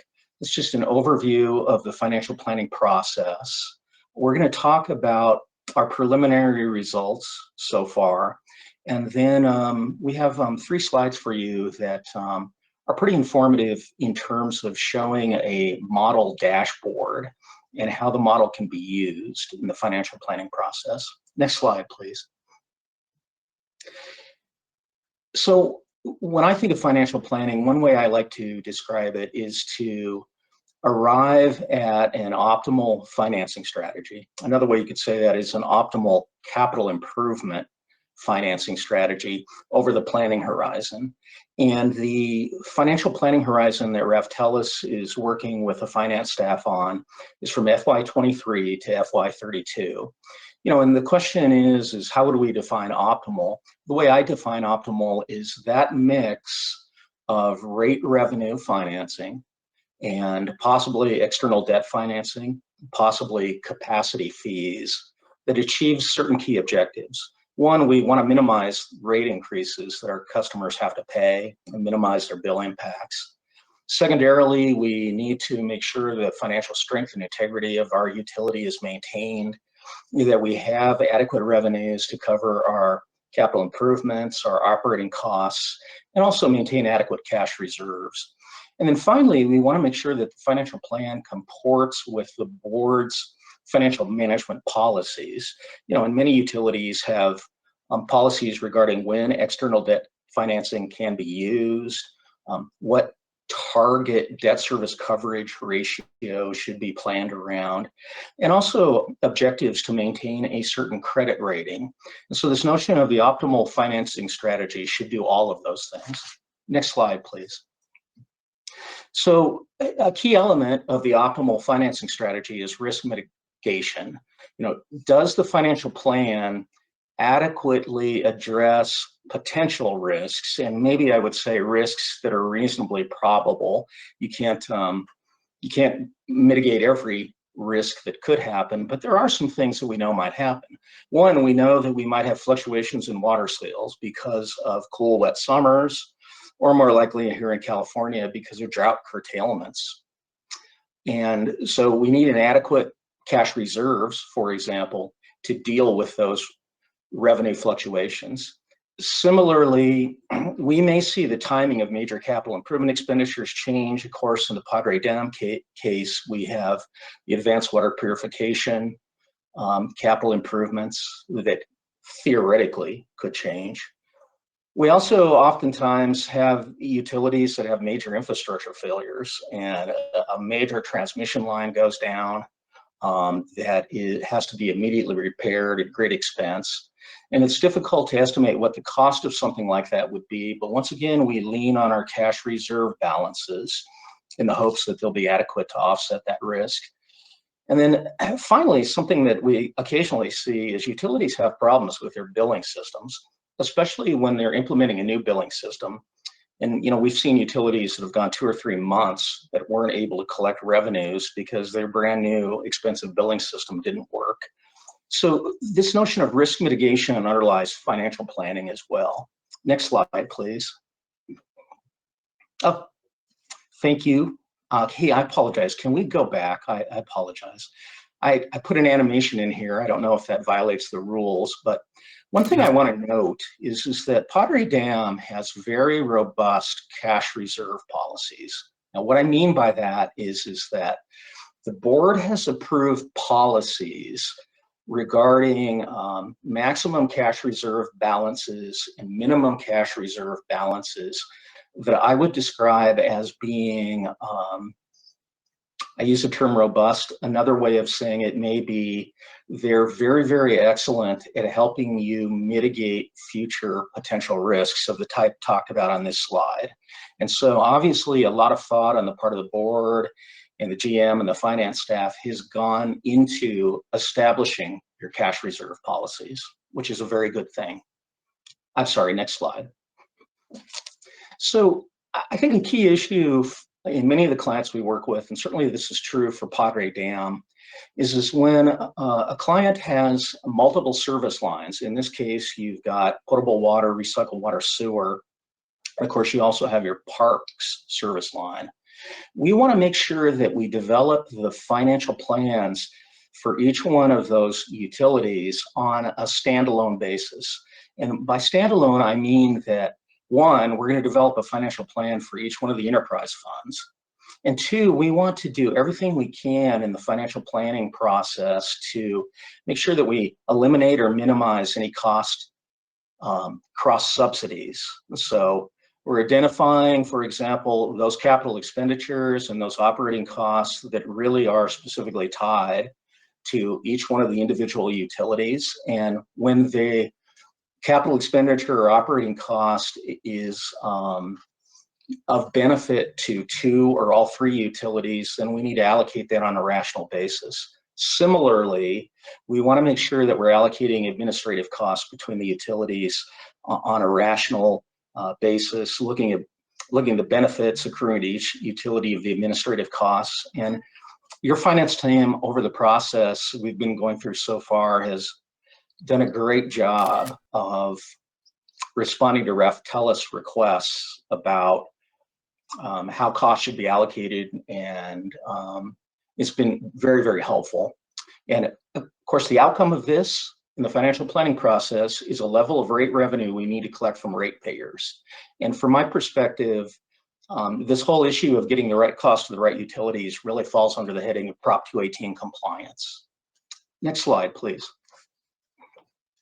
So I won't belabor this too much, but there really are sort of 5 basic steps in financial planning.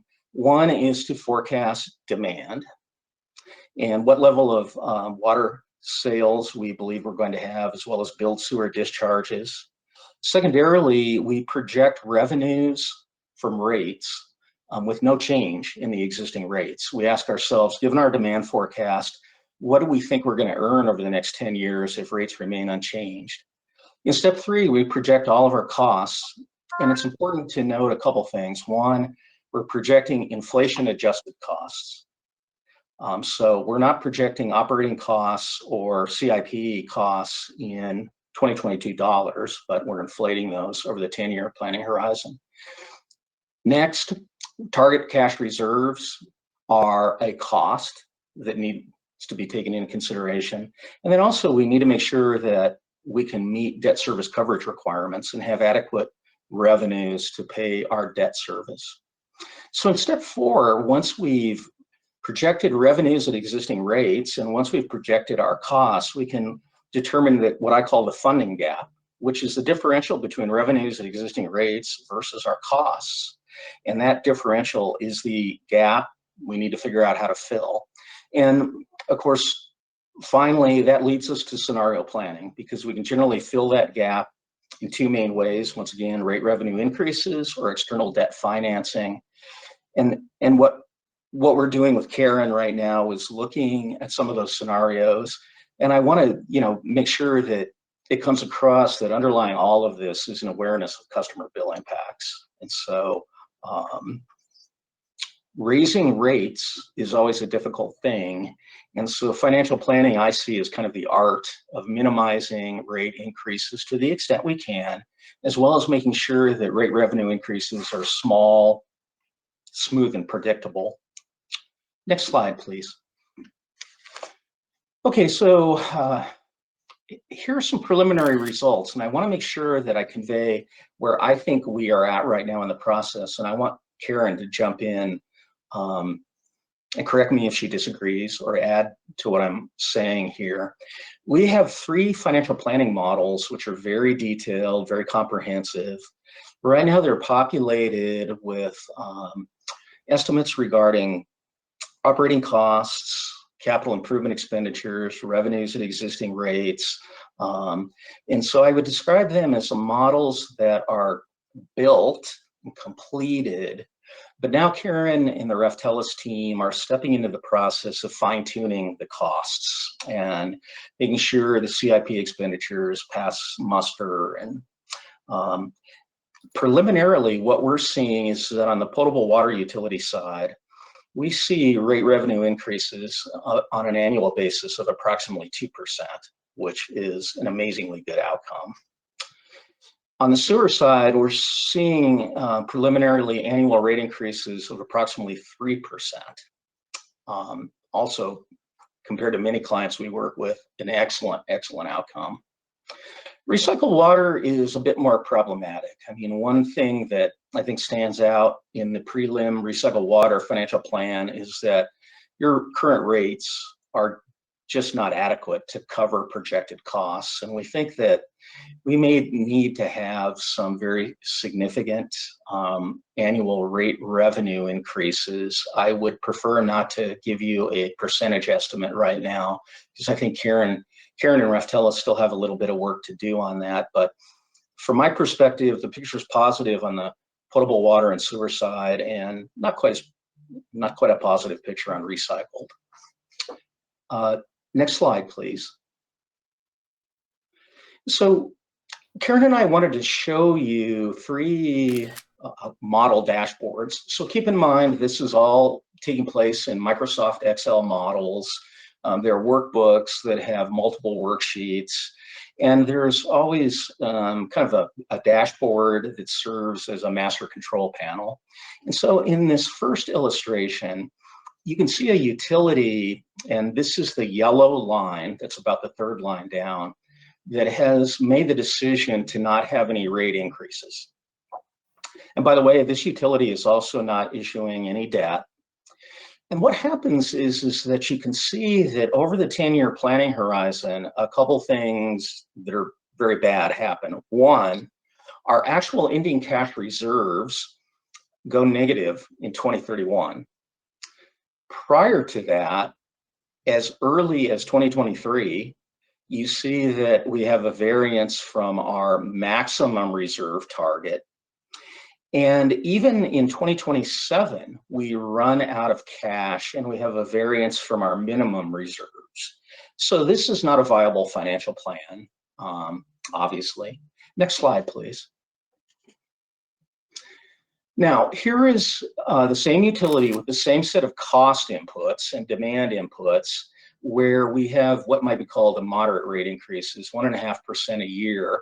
And you can see that one of the things that's very positive that happens is we never go negative on our actual ending cash reserves. We still, though, go negative on our reserves compared to our maximum target and our reserves compared to our minimum target. So theoretically, this is a sustainable situation, but it would leave the utility with minimal cash reserves for contingencies. And then finally, the next slide shows us a utility that is implementing higher rate increases, in this case 3% annually. And the utility finds itself in a situation not only where it has much stronger actual projected ending cash reserves, but at the end of the 10-year planning horizon, the utility has got a positive variance compared to both its maximum and minimum targets. Now, one of the things we really didn't have space to do here is, of course, the model has the ability to not only have rate revenue increases, but revenue bond issues, state revolving fund loans, and model all of that. I don't believe that in this particular 10-year planning horizon that Karen foresees using debt, but Karen, you might be better to speak about that than I am. Next slide, please. That was a really fast overview of financial planning. Can we go back one slide? Yeah. Yeah, can we go back one slide? I just wanted to point out, you know, these are just the preliminary results that John is talking about. We wanted to give almost like a worst case scenario. We still have a lot of work to do.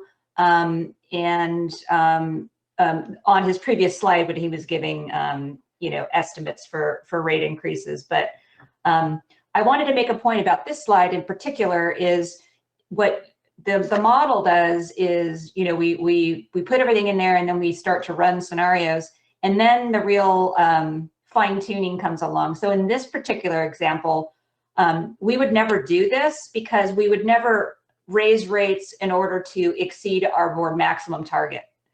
And so this was just an example, but just to let you know that those are the types of things that we would never do. And also it would need to be like a board decision as to whether or not we're comfortable meeting the minimum target in order to reduce the rate impact.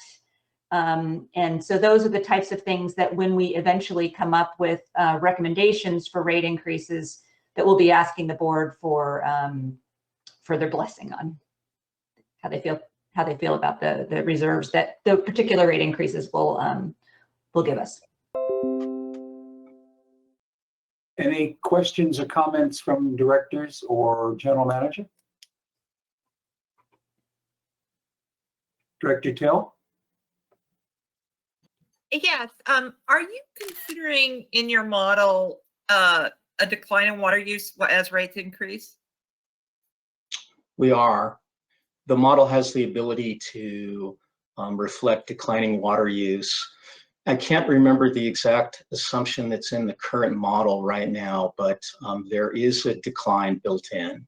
And that's one of the things that'll be really important for Karen, as well as for Alan, to agree on what they feel is appropriate from that regard. And then my other question, I know we're still kind of early in this, so I just want to be clear. You're talking about a possible rate increase of 2% per year over the next 10 years for potable water. So it would be a total 20% increase. Is that correct? If you were to, yes, ma'am, if you're multiply 10 by 2 on a compound rate, it might be a little bit higher, 20.5 or 20.1. Okay. But and then the same with no, sewer, a 3% increase over the next 10 years is it, and may I ask, I guess that's something I can get into a little bit later, but so then I would be looking 30% of our sewer rates over the next 10 years. Is that correct? I'm just trying to understand this, that's all. yes, ma'am. I do want to emphasize again, this preliminary, and I see the GM, I think, has a comment to make. Alan?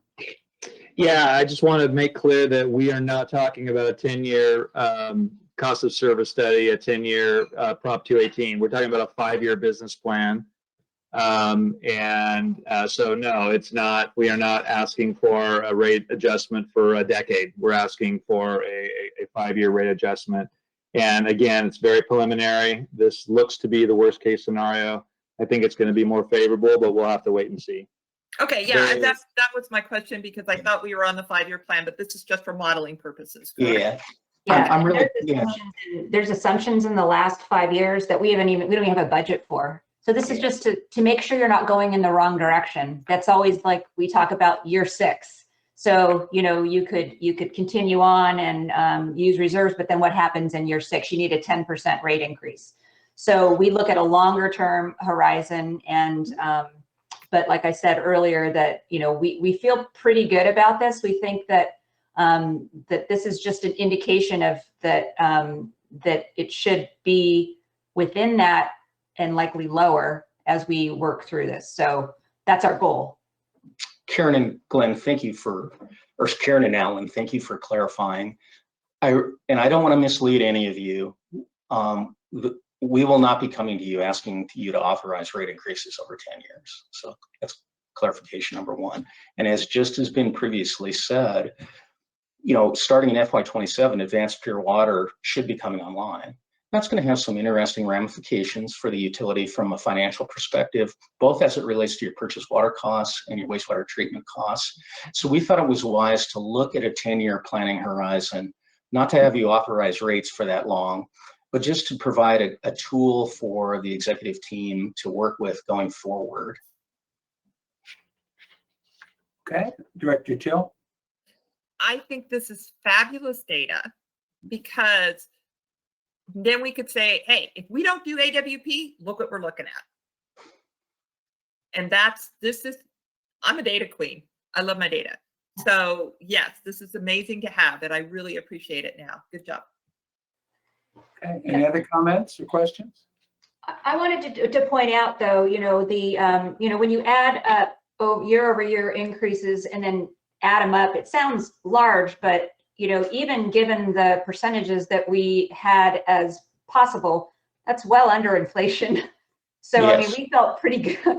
We feel like we've really, we went into this exercise with the managers and everybody really, really tightening their belts. So the preliminary results are the result of a lot of time and effort to bring down these potential rate increases below inflation.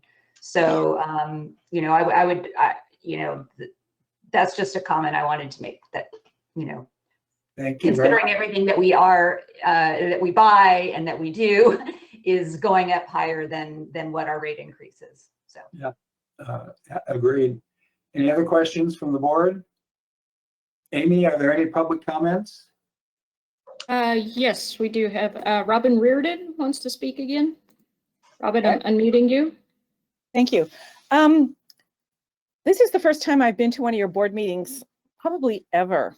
I have to say I'm gobsmacked at the lack of consideration this plan and everything you seem to do reflects on your ratepayers.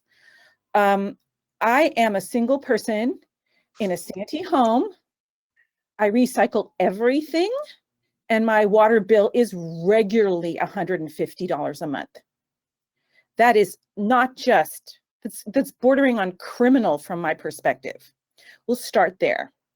Then the other issue I would like to raise is, as you are doing this, I see no consideration of or even knowledge of your disadvantaged and severely disadvantaged populations within your water districts.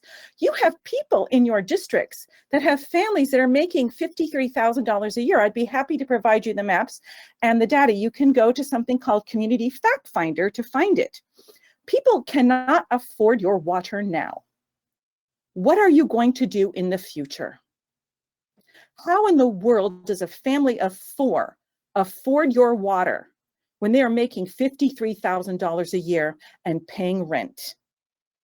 How does that happen? Because I see no consideration of ratepayers within this at all. I don't believe you consider us at all. This is simply a matter of keeping the district viable. And that is a problem, because you need to figure out this rate situation, because the poor people, the disadvantaged people in your community will not be able to pay this. And certainly not at a 2% a year. You may congratulate yourself on the fact that it's not going up as much as inflation. That does nothing. Does it go up as fast as wages? Because that's really what you should be looking at. Thank you. Amy, are there any other comments? Yes, we have one more comment at this time. Ilko Weston, I will unmute your microphone now. You'll need to unmute on your side. Okay, sorry. It's kind of different than from central committee and delegate meetings of the state. I also want to applaud the woman who just spoke. I also, as our amazing director, Till, thank you very much for being of service to us. We are all in the community very impressed with you in particular. We don't feel the same about a lot of other people on the board. And the problem is exactly what the woman that spoke previously to me brought up. You're presenting numbers that you're saying this is the worst case scenario. Well, I'm willing to bet if we fast forward in time and cost of living continues to rise, and if you're bothering to pay attention to grocery pricing, things are going up swiftly, 50 cents to $1. And water is necessary in order to live happily. I look at a few things that Padre Dam has invested their money in instead of being concerned about fair rights and fair rates for the people in their water district, like a building in their name at the Cuyamaca campus, or the beautiful building that they have that they call a campus. Don't you think that possibly you could have saved that money in order to give better rates to the people in your district? I'm well aware about redistricting. I mean, I've seen those maps going up and all over our state, and I'm sorry, I guess one of my dogs agrees with me here.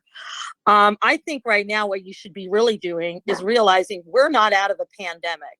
This is not what you should be talking about now. What you should be talking about is how you can cut rates for the people in this district that receive service by Padre Dam, even if it means you sacrificing your income, because we all know that you make a considerable amount of money in different ways. Right now, you need to show that you could be of service to the people in your district. And it's disappointing that you're not. It's really disappointing. So I again want to thank Director Till. I agree with you. I'm an information seeker. The information was very pleasantly presented, but to tell me it's a worst case scenario when we already know that's probably the plan is upsetting. Thank you for your comments. Amy, was that the last comment? Checking now, I do not see any other hands raised, so no more comments at this time. Okay, this was an informational report with no action required. We will move on to item number 12. Consideration of setting a new time for holding regular meetings of the Board of Directors. When Director Till asked if we could put this on the agenda at the last board meeting, I did so. And I'm going to turn this over right now to Paula. Hi, good afternoon, President Pommering, directors, members of the public, and district staff. I just wanted to provide a brief overview of this agenda item for consideration of setting a new time for holding regular meetings of the District Board of Directors. As background, the board may not take action on items unless they appear on a published agenda for the meeting. And this is the first time that this issue has been on the agenda for board consideration in the last 4 or 5 years, is my understanding. So I wanted to state, contrary to a recent media report, this is the first time that the board is going to have an opportunity to have a substantive discussion about this issue. And similarly, this is the first time that members of the public are being provided an opportunity to provide input on this topic as part of an agendized item. Of course, as is the case with anything within the subject matter jurisdiction of the district, members of the public can always raise issues to the board during the general comment period on any agenda, any meeting agenda. Additionally, I just want to clarify that the process going forward, if the board were to determine by a majority vote that it would like to move forward with changing the meeting start time, the only action to be taken today is in the form of direction to staff to bring back an ordinance with that proposed new time for consideration by the board at a future agenda, a future meeting of the board. And at that time, the board will be able to deliberate it, and receive public comment from members of the public. And that's all I have in terms of background on the process. And I turn it over to you, President Pommering, I think, to then get public comment on the item. All right, I appreciate that. Thank you, Paula. At this time, I'd like to open the floor for verbal public comments. Members of the public who wish to address the board on this matter, please use the raised hand feature in the platform. The board secretary will call on each speaker, and you'll have 3 minutes to speak. Please include your name and address if you would. Amy? Okay, thank you. Let's see, our first hand, I believe, raised was Connor Everts. I'm unmuting you now. You'll need to unmute on your side as well. Thank you. This is Connor Everts. Can you hear me? Yes, we can. Thank you very much. As a former elected board member and president and vice president of the boards that I was on, we faced this issue as well. I was on the Casitas Municipal Water District, and as vice president and president of the Ojai Basin Groundwater Management Agency. The issue was public participation. We were meeting in the early afternoon. I've experienced the same issue with the Metropolitan Water District that meets at noon for their board meeting, but it's indeterminate after other committee meetings. Creates a real problem if you're serious about wanting public participation, wanting people who may have jobs and adjust to schedules for greater diversity and essential workers. So I would hope that you take this back to staff and look at adjusting your meeting at least a half an hour to accommodate a new board member. And I would say that from experience, and I'm also chair of Public Officials for Water Environmental Forum, Power, that for 21 years did a conference to bring people together on water issues and come up with solutions. Thank you very much for your time. Thank you for your comments. Amy, next. Next, we have Ilka Weston again. Ilka, I'm unmuting your microphone. You'll need to do the same on your end. Yes, I did. Thank you so much. You know, as previously stated, there are multiple reasons why I think this is a very valuable decision to make. At least a half an hour until 4 or even possibly 4:30. I do understand that you all have very busy, active lives, but we're very fortunate to have Director Till, who is an educator and one of, in my opinion, the least appreciated positions next to our postal staff out there that are there for our children. She's also somebody who cares vigorously about protecting the integrity of her position on the board and is going to great lengths from what I see. I'm always incredibly impressed when I hear her speak at other public forums. For us to change the time to a later time, that also allows those of us that are incredibly active statewide and countywide on groups like the Children's Caucus and the Urban Caucus and the Rural Caucus, and I could go on. It helps us be a part of this. So therefore, when we go back to either county or yes, so I do believe we should change it to 4 o'clock at least. And thank you, Director Till, for your service to our students, our children, and also on the board here. We appreciate you. Amy, next speaker, please. Okay, that would be Janet Garvin. Janet, I'm unmuting your microphone now. Yes, thank you for allowing me the time. I would also support making a change to accommodate board member Till, but not just because I support her. I do support her. She has valuable expertise that I think the board is valuable to the board, and I appreciate her point of view, and it would deprive, not having her there for the full meeting deprives District 2 of the representation that we voted for. So, but besides that, I think changing the time for the board to start would encourage public participation.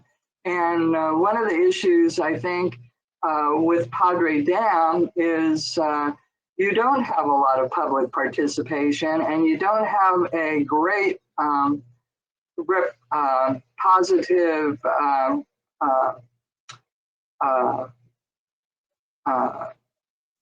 I don't know, people don't see you positively all the time, and because the rates are high and people don't always see what's going on, what you do. And if you had more public participation, 3:30 is a difficult time for the public to attend a meeting. I would suggest you make the time later, not just a half an hour, make it in the evening when people are off work and can actually participate. That would be my suggestion, but half an hour would be great. And thank you for letting me speak.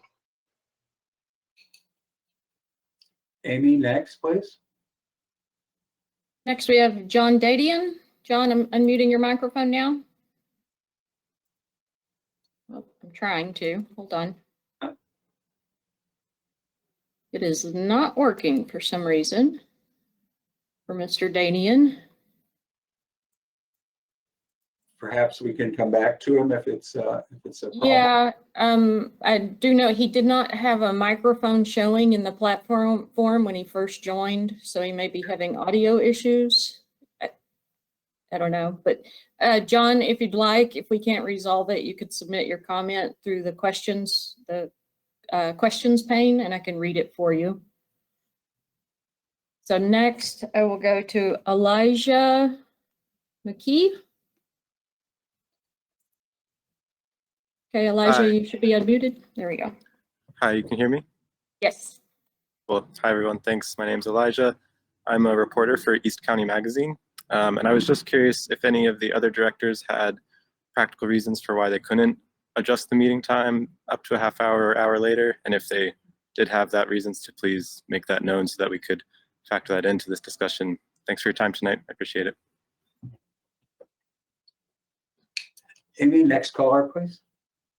Hold on just a moment. We have Cynthia Gerardo.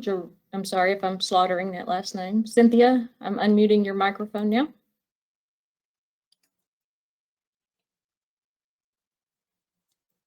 This one is not, oh, there we go. Hi, my name is Cynthia Harada, and I wanted to speak on the fact that while I absolutely support that one of your members should be accommodated, you seem like a board of reasonable size, and you seem like people who are interested in your community. I want to speak to the also working members of your community. As a diverse community, you appear to be, well, you have a female on your board, but perhaps less than diverse by appearance. And they are mostly working people. At 3:30, they're not school children. They aren't going to hop over right after they get milk and cookies. Working people need to be able to come. You did not have a lot of comments earlier because there weren't people to comment. Let us come, let us talk, let us share. Let us tell you what we need. Let us tell you what we love. Let us tell you what we don't have. Let us speak. 3:30 does not allow for that. Doesn't allow for a working person to come who's on your board. It doesn't allow for the people who elected you to speak. You are serving at the pleasure of the voters. Please don't please don't forget that, because if you do, you will not serve in the future, because you can be unelected as easily as you were elected. Thank you. Next. Okay, I believe John Dadian has volume now. John, can you hear me? I can hear you. Am I on? You are. Thanks very much. So frustrating. It kept saying I was going in and out, but thank you very much for taking the time. I'll be very brief, but first of all, let me state extremely clearly, I have talked to Director Till 3 times since her election. The main issue I look for in an elected official is responsiveness. She was extremely responsive with great follow-up, and it was a breath of fresh air, especially compared to her predecessor. Now, that doesn't mean we agreed on everything, but overall, I am pleased with her position on the board. On this particular issue, I have some concerns. She recently was quoted in a published article that she said, "I have stated that Division 2 has elected me to represent them, and the voters at Division 2 are not receiving adequate or full representation." And one of the speakers said something similar. She's putting it on the voters. No, it's on you that you're not giving full representation. I'm going to quote Shakespeare. "The fault, dear Brutus, is not in our stars, but in ourselves." It's my understanding that the board has been meeting at this time for many, many years. There are many formal requirements to serve on this board, but none is more important than the ability to serve. If she could not make the very basic requirements to attend board meetings, it's a mystery to me why she ran. The fear is unintended consequences. I use the analogy of pushing a finger into a blown up balloon. It bulges on the other side. You don't know how many of your constituents this may affect adversely. Myself, I have numerous public agency meetings on my auto date. One of the previous speakers said that we're all busy. as you all know, there are 18 incorporated cities, unincorporated areas, school boards, water boards, special districts, like the board. All of those are on my auto dates. This would really hamper my ability to attend public meetings. Another analogy I will use is throwing a pebble in a pond that creates many ripples. Who knows what ripple this potential change will create? Finally, I am very concerned that Director Till is trying to turn this into a partisan issue. It is not. I want to repeat, it is not. If reports are true that she contacted her political party to get support, greatly disturbs me. Actually, I think it's outrageous. This board has done a great job of fair public policy. Let's not play games with that red herring. Thank you very much. Amy, next, please. Yes, right now, this is the last person in the queue to speak. Daniel Bickford, I'm unmuting your microphone now. Thank you. And,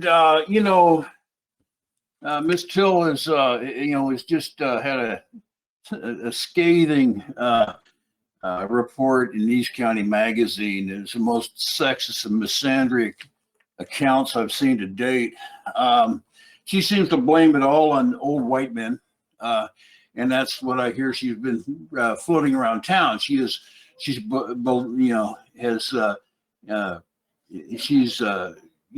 taken the reputation of this board and slung it through the mud for political reasons, partisan reasons. But did she actually research the requirements of the position before she ran? If so, did she expect that every other member of the board should alter their schedules to suit her just because she's a woman? Or is there some other reason? Okay. Her article whines about other things. It's having to pay for her own Chamber of Commerce dues, just like the other board members, by the way. Okay. No, I don't. She really tried to make herself a victim in the East County Magazine, and she's just not. The requirements of this board and the time should have been well known to her. After all, she says she's very well educated. Thank you. Amy, do we have any more comments?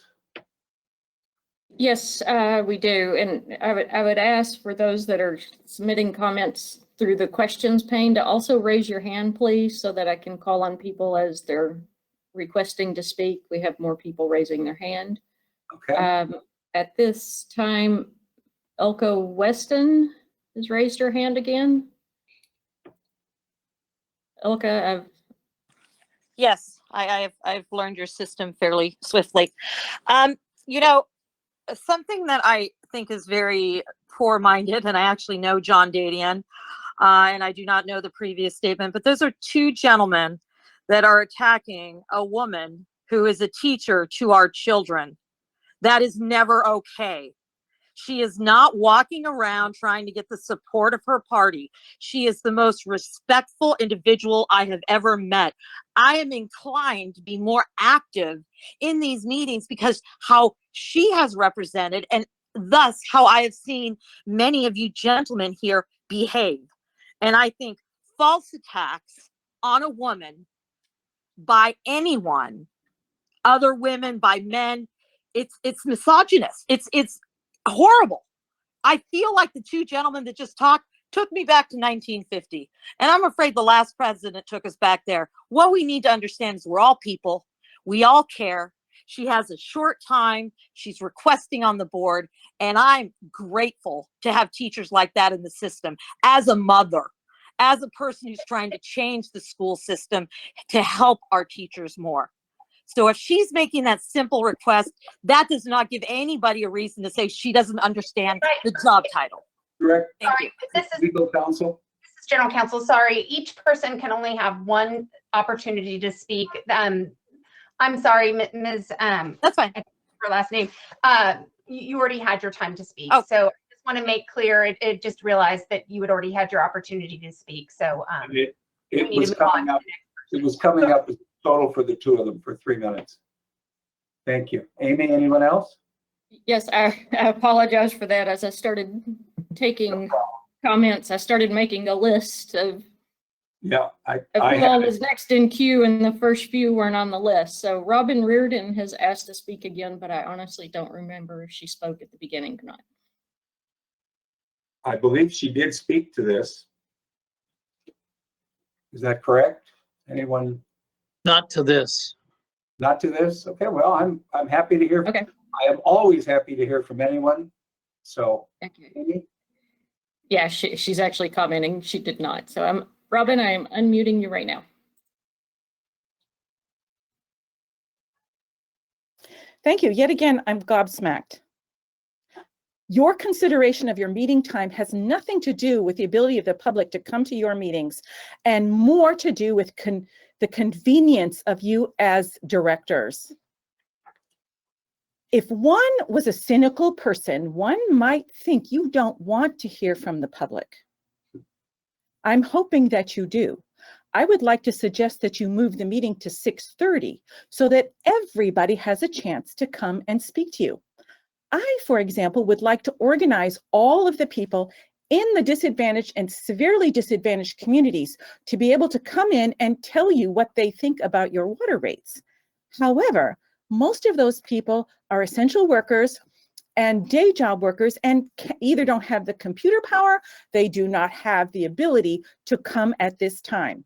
But they would have the ability to come at 6:30 or 7 o'clock when many other boards who have an interest in public participation and hearing what we have to say hold their meetings.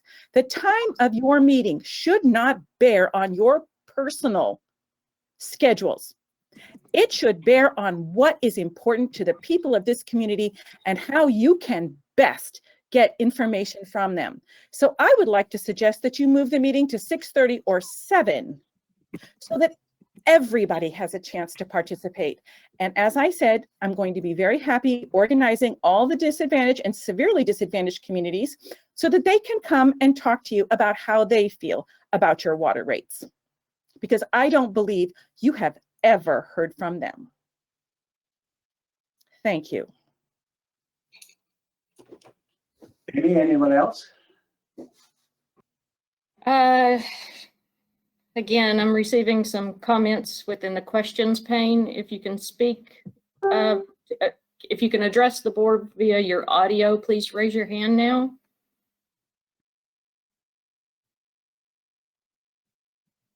I'm checking. I don't see anything yet.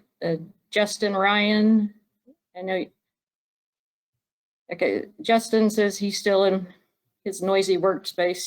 He simply stated he's a working constituent and supports the moving time. Yep. And then the other person who submitted a comment but hasn't raised their hand, so I'm guessing they may be having audio issues, is a gentleman named Robert. Oh, he says he's trying to unmute. Robert, I'll unmute your microphone on my end. You'll need to do it on yours. See if that works. Give you a second to. It shows you're only self-muted.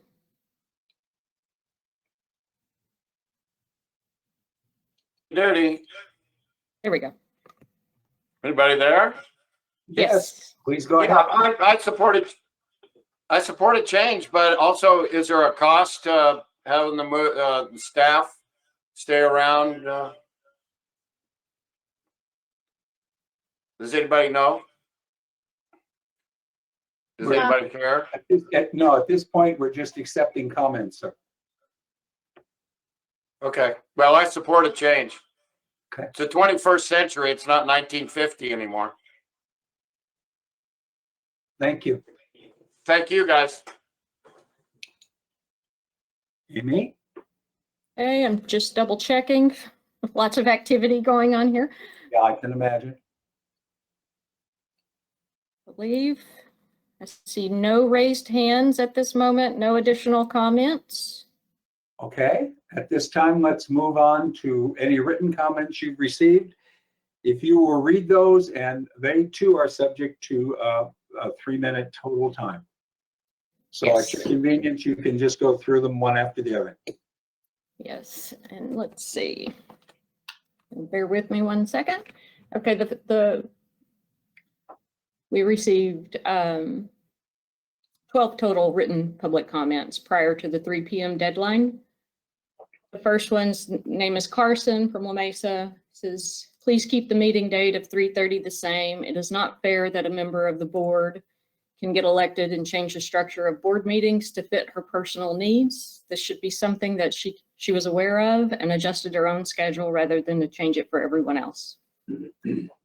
Next public comment is from Samantha Hurst.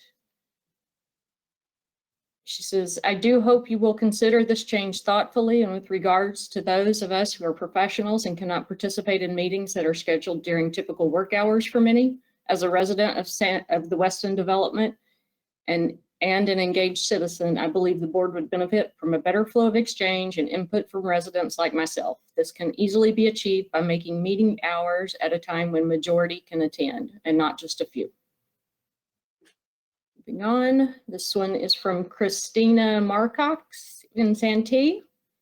Meetings of the board need to be adjusted to accommodate all elected members of the board and the public they serve. Most homeowners who are paying their water bill work and are unable to be present at a 3:30 meeting time. The fact that this issue has not been addressed yet by the board is suspicious, and we demand the right for our elected representatives and ourselves to have a reasonable start time for these meetings to encourage public participation. Next one is from Chris Pearson. The East County, Chris Pearson, Spring Valley resident. The East County Times states that you are not willing to change the start time from 3:30 to 4 p.m. to accommodate a Marine who is a school teacher that can't get there until 4 p.m. after school ends. Why not? Are you all Navy vets who don't like Marines? Come on, change the meeting time. Push it back a half hour. He further goes on, he submitted a second one that says, please push the start time back 30 minutes to accommodate a teacher who has to teach until 3 p.m. and can't get to the meetings until 4 p.m. This is silly. The next one is from Eugene Mullally from San Diego. Come on, guys, you're lucky to have a bright, attractive woman like Suzanne Till on the board. She adds a whole new dimension of depth to your way of looking at things. Change the start time so she can attend. Next is Evelyn Andrade from Lemon Grove. Please move the meeting time to 4 p.m. so that all members are able to attend. It does not make sense, nor is it fair, right, to penalize a board member due to their day job. Moving the meeting time by 30 minutes is not too much to ask. The next one is Stephen Houlihan from Santee. Padre Dam Board and staff, I respectfully request that the Padre Dam Board meeting start times be moved from 15:30 to 1600. This will ensure the entire elected board is able to present at the beginning of the meeting to best represent the electorate of the district. Such a minor modification in schedule is little to ask and within the powers of the board. The vast majority of these represented by the Padre Dam Board of Directors are working individuals who likely cannot attend board meetings so early in the afternoon. Therefore, later starting time will also be more in compliance with the Brown Act by allowing the general public the opportunity to express themselves at board meetings. Attendance at Padre Dam meetings would likely benefit given a later starting time. If it is the will of the board to truly represent the people for which they are elected to serve, this minor scheduling adjustment should be an easy decision to make. Sincerely, Stephen Houlihan. The next one is from Dr. Bonnie Burns Price from Spring Valley. Board meetings are held at times when many people in Padre Dam work. Board meetings are held at times when many people in the Padre Dam Municipal Water District work. To better serve the public, time should be changed to allow their participation. Allowing more to observe and perhaps serve would change policies to accommodate a changing population and climate. A recent example of this type of change occurred with the election Director Till by D2 voters. She promised them that she would oppose higher water rates. She has kept her word. Also, she shared her knowledge as a water scientist with the board of probable effects of climate change on water availability. Her objective was to ensure that all current and future generations will have clean, affordable water. I urge the PDMWD board to change the meeting time to 4 p.m. or later in the evening to allow more participation by the public. Next one is from J. Scott Schaefer from Spring Valley. I strongly encourage this board to move their meetings to 4 p.m. I find it disturbing this board would discriminate against working class Americans and stifle working class voices. The next one is from J. Eric Hereford from Spring Valley. Please consider the Padre Dam board meeting time change to accommodate all members. Since member Teal is a school teacher and the school day ends at 3 p.m., a requested 4 p.m. meeting start time would be a fair request for all. Thank you for your consideration. We have 2 more to go. This one is from Michelle Purchase in Santee. As a resident of Santee, I strongly encourage you to move the meeting time to accommodate board member Suzanne Teal, who is unable to get to meetings on time due to her full-time work. The constituents have elected her and as such should have their concerns fully addressed by allowing her the opportunity to not miss the first few moments of the meeting. Additionally, please consider moving the meeting time later toward the evening so more residents can participate in the meetings in person. Thank you. And then the last one is Patty LaBoff. She says, I live in Santee, Division 2, and I find your unwillingness to accommodate Suzanne Teal by changing your meeting start time by only 30 minutes to 4 p.m. to be very disturbing. The majority of voters in Division 2 voted for Suzanne Teal to be our representative, and we expect the board to honor our decision. What is most disturbing is that your members would deliberately try to sabotage Teal's participation by penalizing her or attempting to remove her from the board. I feel you are operating in bad faith. Please change the time to 4 p.m. Thank you. And that was the last written comment received. Okay, thank you very much, Amy. Any comments from directors? Because I actually agendized this at the request of Director Till, I will recognize her first.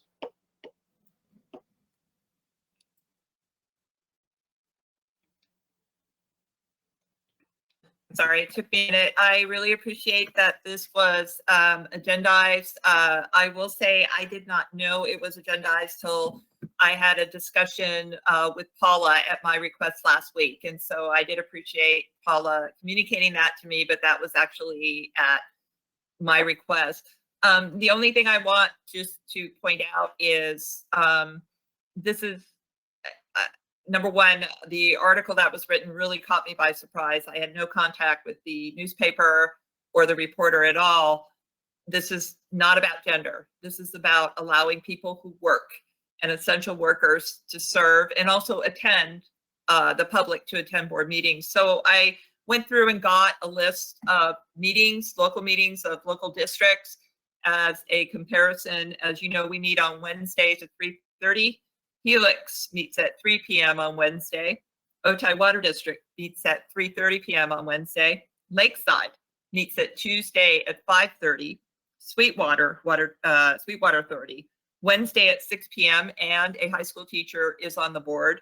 Santee City Council, Wednesday at 6:30 p.m. El Cajon City Council, 3 p.m. It was unclear on the date and as needed at 7 p.m. La Mesa City Council, 6 p.m. on Tuesday, and there is a high school teacher that serves on the board. Grossmont Union High School District, 6 p.m., and it just depends, Monday, Tuesdays, and Thursdays. Grossmont Community College District, it was unclear on the day, but they meet at 4:15 p.m. Crest, Dehesa, Granite Hills, and Harbison Canyon Planning Groups, Thursdays at 7 p.m. Lakeside Community Planning Group, 6:30 p.m. meeting. Alpine Community Planning Group, Thursday at 6 p.m. And so I do appreciate you hearing this. I do appreciate it going on the agenda.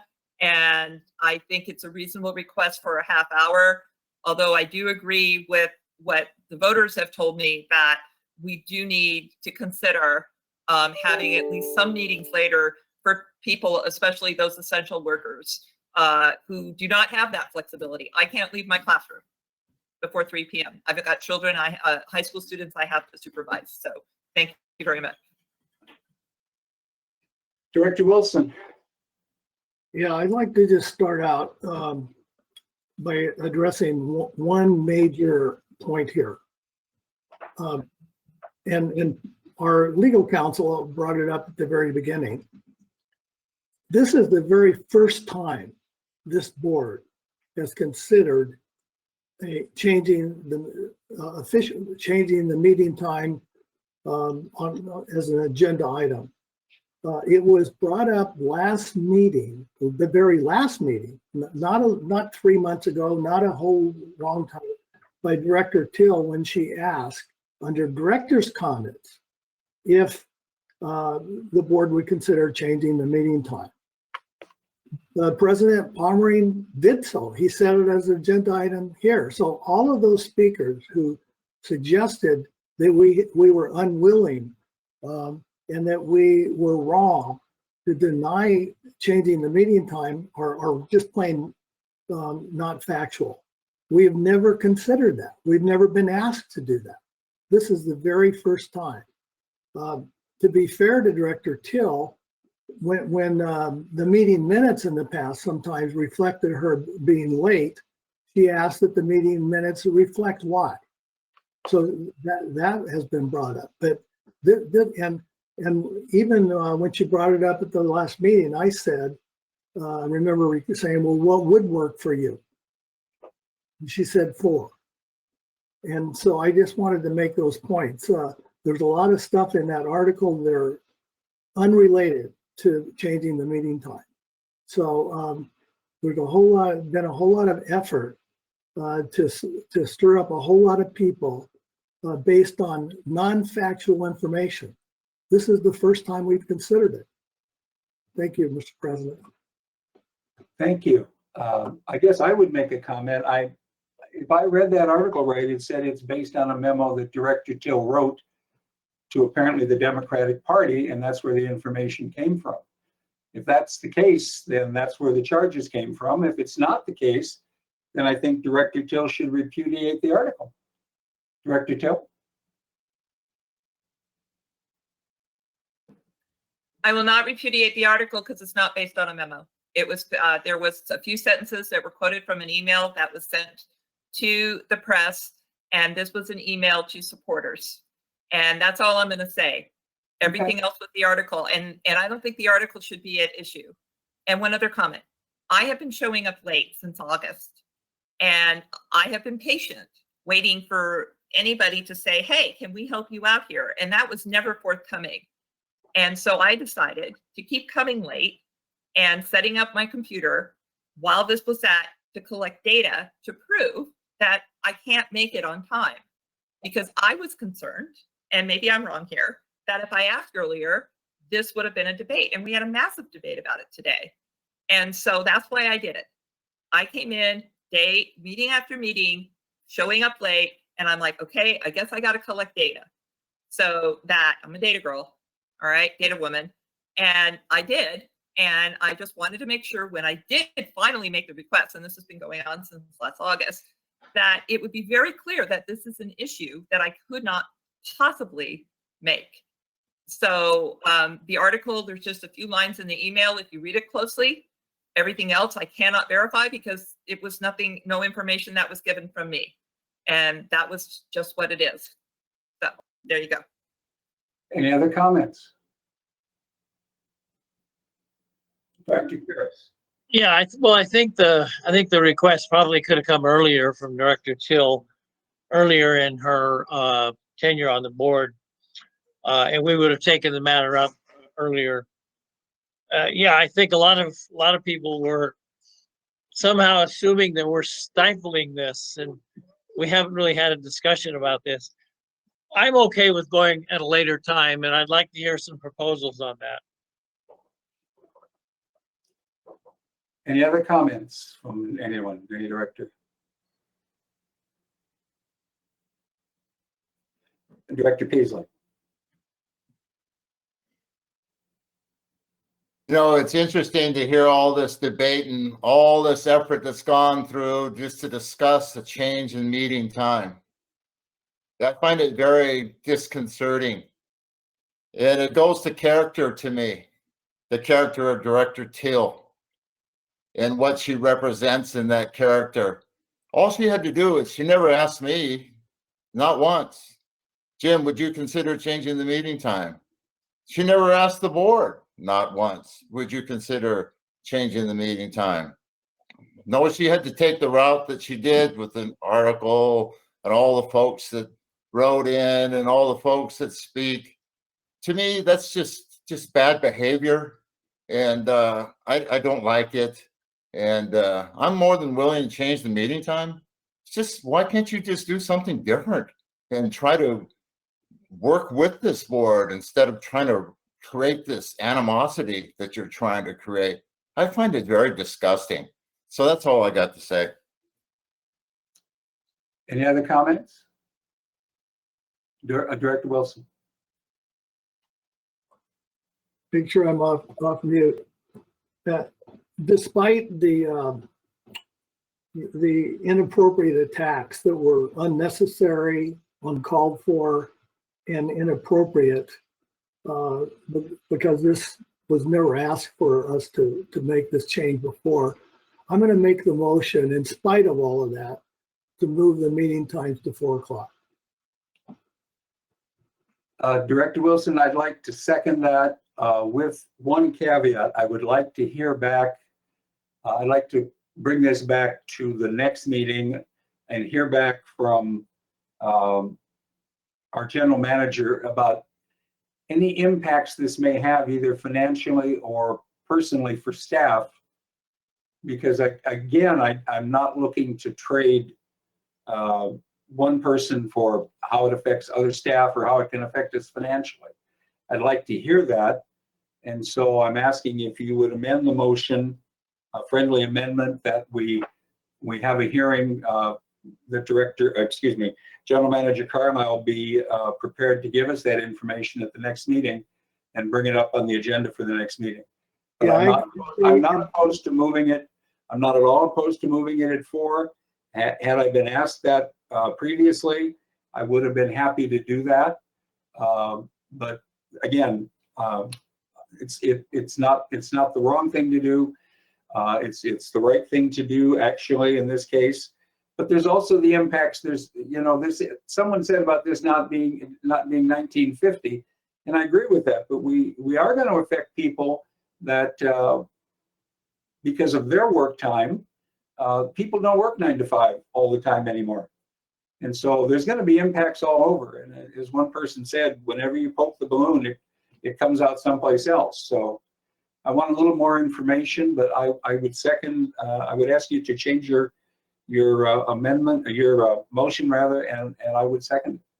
In fact, I'm just remembering, General Counsel says we have to direct staff to come back anyway with, revision to standard practices. So that yes, and includes your amended motion. And I am very sorry, Director Till, that you had to put this board and this community for all of this unnecessarily.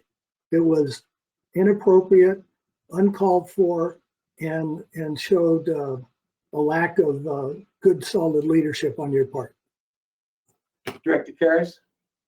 Yeah, what I'd like maybe the motion to be amended to show 2 times. One is 4 and one is 4:30. And then I'd also like us to remember that we've had a kind of an unwritten policy that public hearings, particularly those on rates and that kind of thing, would be set at 6 p.m. And we've consistently held those public hearings at 6 p.m. So I think that's a good thing to mention in terms of our policy as well, and our discussion at the next meeting.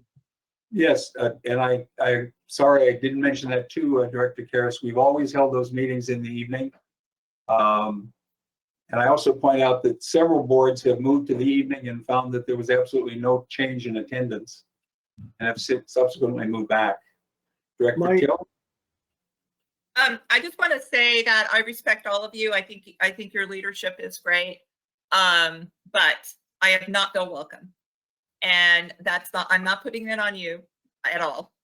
And I just want to say that someone between August and now could have called me up and said, hey, you're struggling to get in. Is there anything we could do? And again, I did not feel comfortable to bring anything up.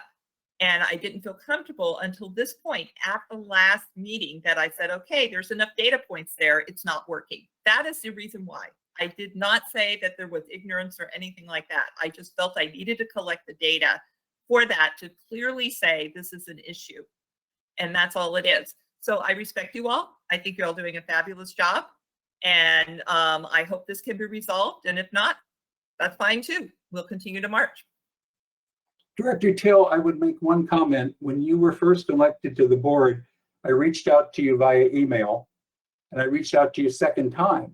And your answer was that you needed to talk to your personal attorney before you would talk to me.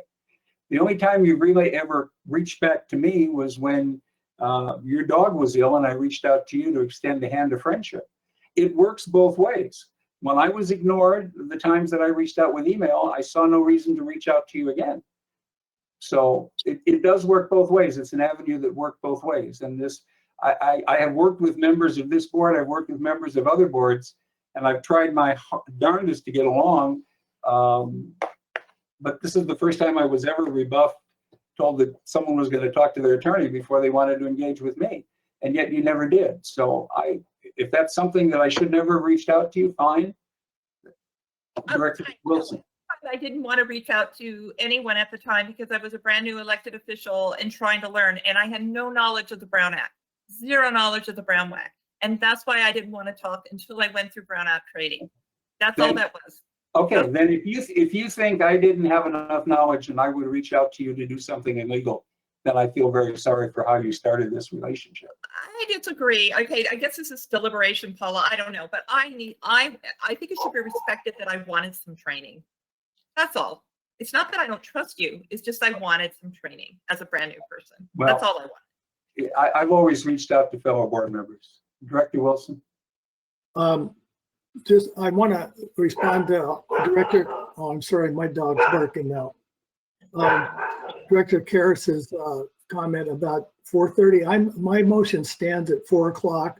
Yes. It's because out of respect to the staff and the additional staff, potential costs, I know there's going to be involvement.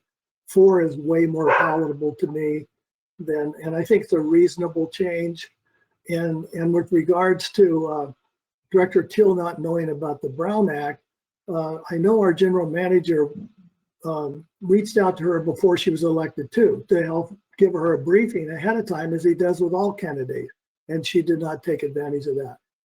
That's it. But my motion stands for 4 o'clock. Thank you. As does my second. Director Till. I'm sorry, but I understand there was a briefing possibly offered, and my own personal stance is to stay neutral until an election actually occurs and someone is elected. And that's just my personal stance on that, is to stay out of it until it was verified. And I waited until, and it took a while that year for everything to be verified. And then I wanted to wait until I got training. And that's all it is. I'm just being super careful. And that's fine. That's fine. Paula? Yeah, if I may, I think we're kind of getting a little off topic. So I just want to bring us back to the motion at hand. And I'm not sure if staff needs clarification, if the general manager and board secretary need clarification, but I needed some clarification. I think it's to bring back both an ordinance with a 4 o'clock time and also the financial and impact information that was requested, correct? So both at the next board meeting. Yes, that would be my intention. Director Wilson? Yes, correct. Yeah, it doesn't mean the ordinance would necessarily be enacted, but if we take the information and it's acceptable to us, it could be, and so we should do that as soon as possible. It's my hope we're going back to meeting in person, so I'd like to have that done as soon as we can do that. Director Karras? Yeah, I certainly will support the motion. But I also want to make sure that in that ordinance, we include a 6 p.m. time certain for public hearings. I have no objection to that. It's Director Wilson's motion to make the change. Well, we have a lot of public hearings as we're on redistricting and that sort of thing. Not just, the 6 o'clock has been traditional for rate impacts for sure. That's what I mean. I don't mean all public hearings. I mean those that have financial Yeah, impact. I'm good with that. That's already exists. So that's a standing. It's just, I think it's unwritten though, correct? If it is, we'll change that. That would be I'll agree with Doug and change my second. Okay, so we have a motion made by Director Wilson. Oh, Alan, did you want to say something? I'm sorry. No, I have a motion made by Director Wilson, seconded by me. Amy, would you call the roll, please? Yes, Director Karras, Yes. Director Teal, Yes. Director Peasley, Director Peasley? Maybe muted. Yes. Thank you. Director Wilson Yes. and Director Pommering. Yes. Okay, well, we've been at this for almost 3 hours. Semi-annual report on the 5-year business plan for the 6 months ended 12/31/21. I have to scroll on my sheet. I'm sure that's Karen. Director Wilson. I would suggest we trail this item, given the amount of time we've done, and this can take a little bit of time, and I think it deserves our full attention. I don't think it's time sensitive unless staff disagrees with that. I suggest we trail it. Okay, if we're going to do that, could we also trail the legislative update? Yes, we can. That would be my suggestion. Any objections from the director? Then we will trail items 13 and 14. Board reports, if that's okay. County Water Authority Board of Directors meeting. The Board of Directors meeting will be a week from tomorrow. Today's Wednesday, still, right? A week from tomorrow. Metro Commission, Metro Wastewater JPA. Director Peasley, do you have anything to add to your written report? I have nothing to add, but I just want to point out that both the representative of the city of El Cajon and Padre Dam's representative Metro have been appointed to the ad hoc committee, which is very important. Oh, very good. Santee Chamber of Commerce, Governmental Affairs Committee, and the East County Economic Development Council. I've submitted written reports on those. If anyone has any questions, you can ask them tonight or trail them to the next meeting. Other meetings, conferences, events attended by directors for AB 1234. Anyone? Nothing? Director's comments. Director Karras? Well, I just want to say that I think we talked around this a little bit, but I think that as a board, in spite of differences of opinion that we're going to have, I think we do need to work together and more collaboratively with each other. I think we all bring something to the table. I think there's issues that are important to all of us. And I think that collaboration really needs to start. Maybe this hearing kind of brought that out a little bit. So hopefully we'll work better as a board in collaboration to the benefit of our customers. Thank you. Director Till? I did have some comments, but I'll table it to the next meeting because I know we've been here for a while. So. You sure? Yeah. Okay. Director Peasley? I have none. Director Wilson? Okay. And the comment, just the general comment I would make is that I think special districts are still the best representative form of government that the people have. And unlike the rest of what's going on in this world, it would be an absolute devastation to politicize special districts. And I hope that everyone takes that to heart. District Council's report. Paula? I hope it's okay. I was planning on an hour presentation. You have the floor. No, I'm kidding. You've heard from me far too much today. So I will. You're have no scheduled for November or December if we remember that long. General Manager's report. This one scares me. I have no report. Thank you very much. Informational reports. The following report was informational. Note in file, monthly delinquency report, January 2022. Hearing nothing else at this time, I will adjourn the meeting and we'll come together for the first meeting in March. And I sincerely hope that we are coming together at that meeting. Otherwise, thank you all for attending. Appreciate your time. Have a good evening. Have a good week. Bye-bye, everybody. Goodbye, everyone.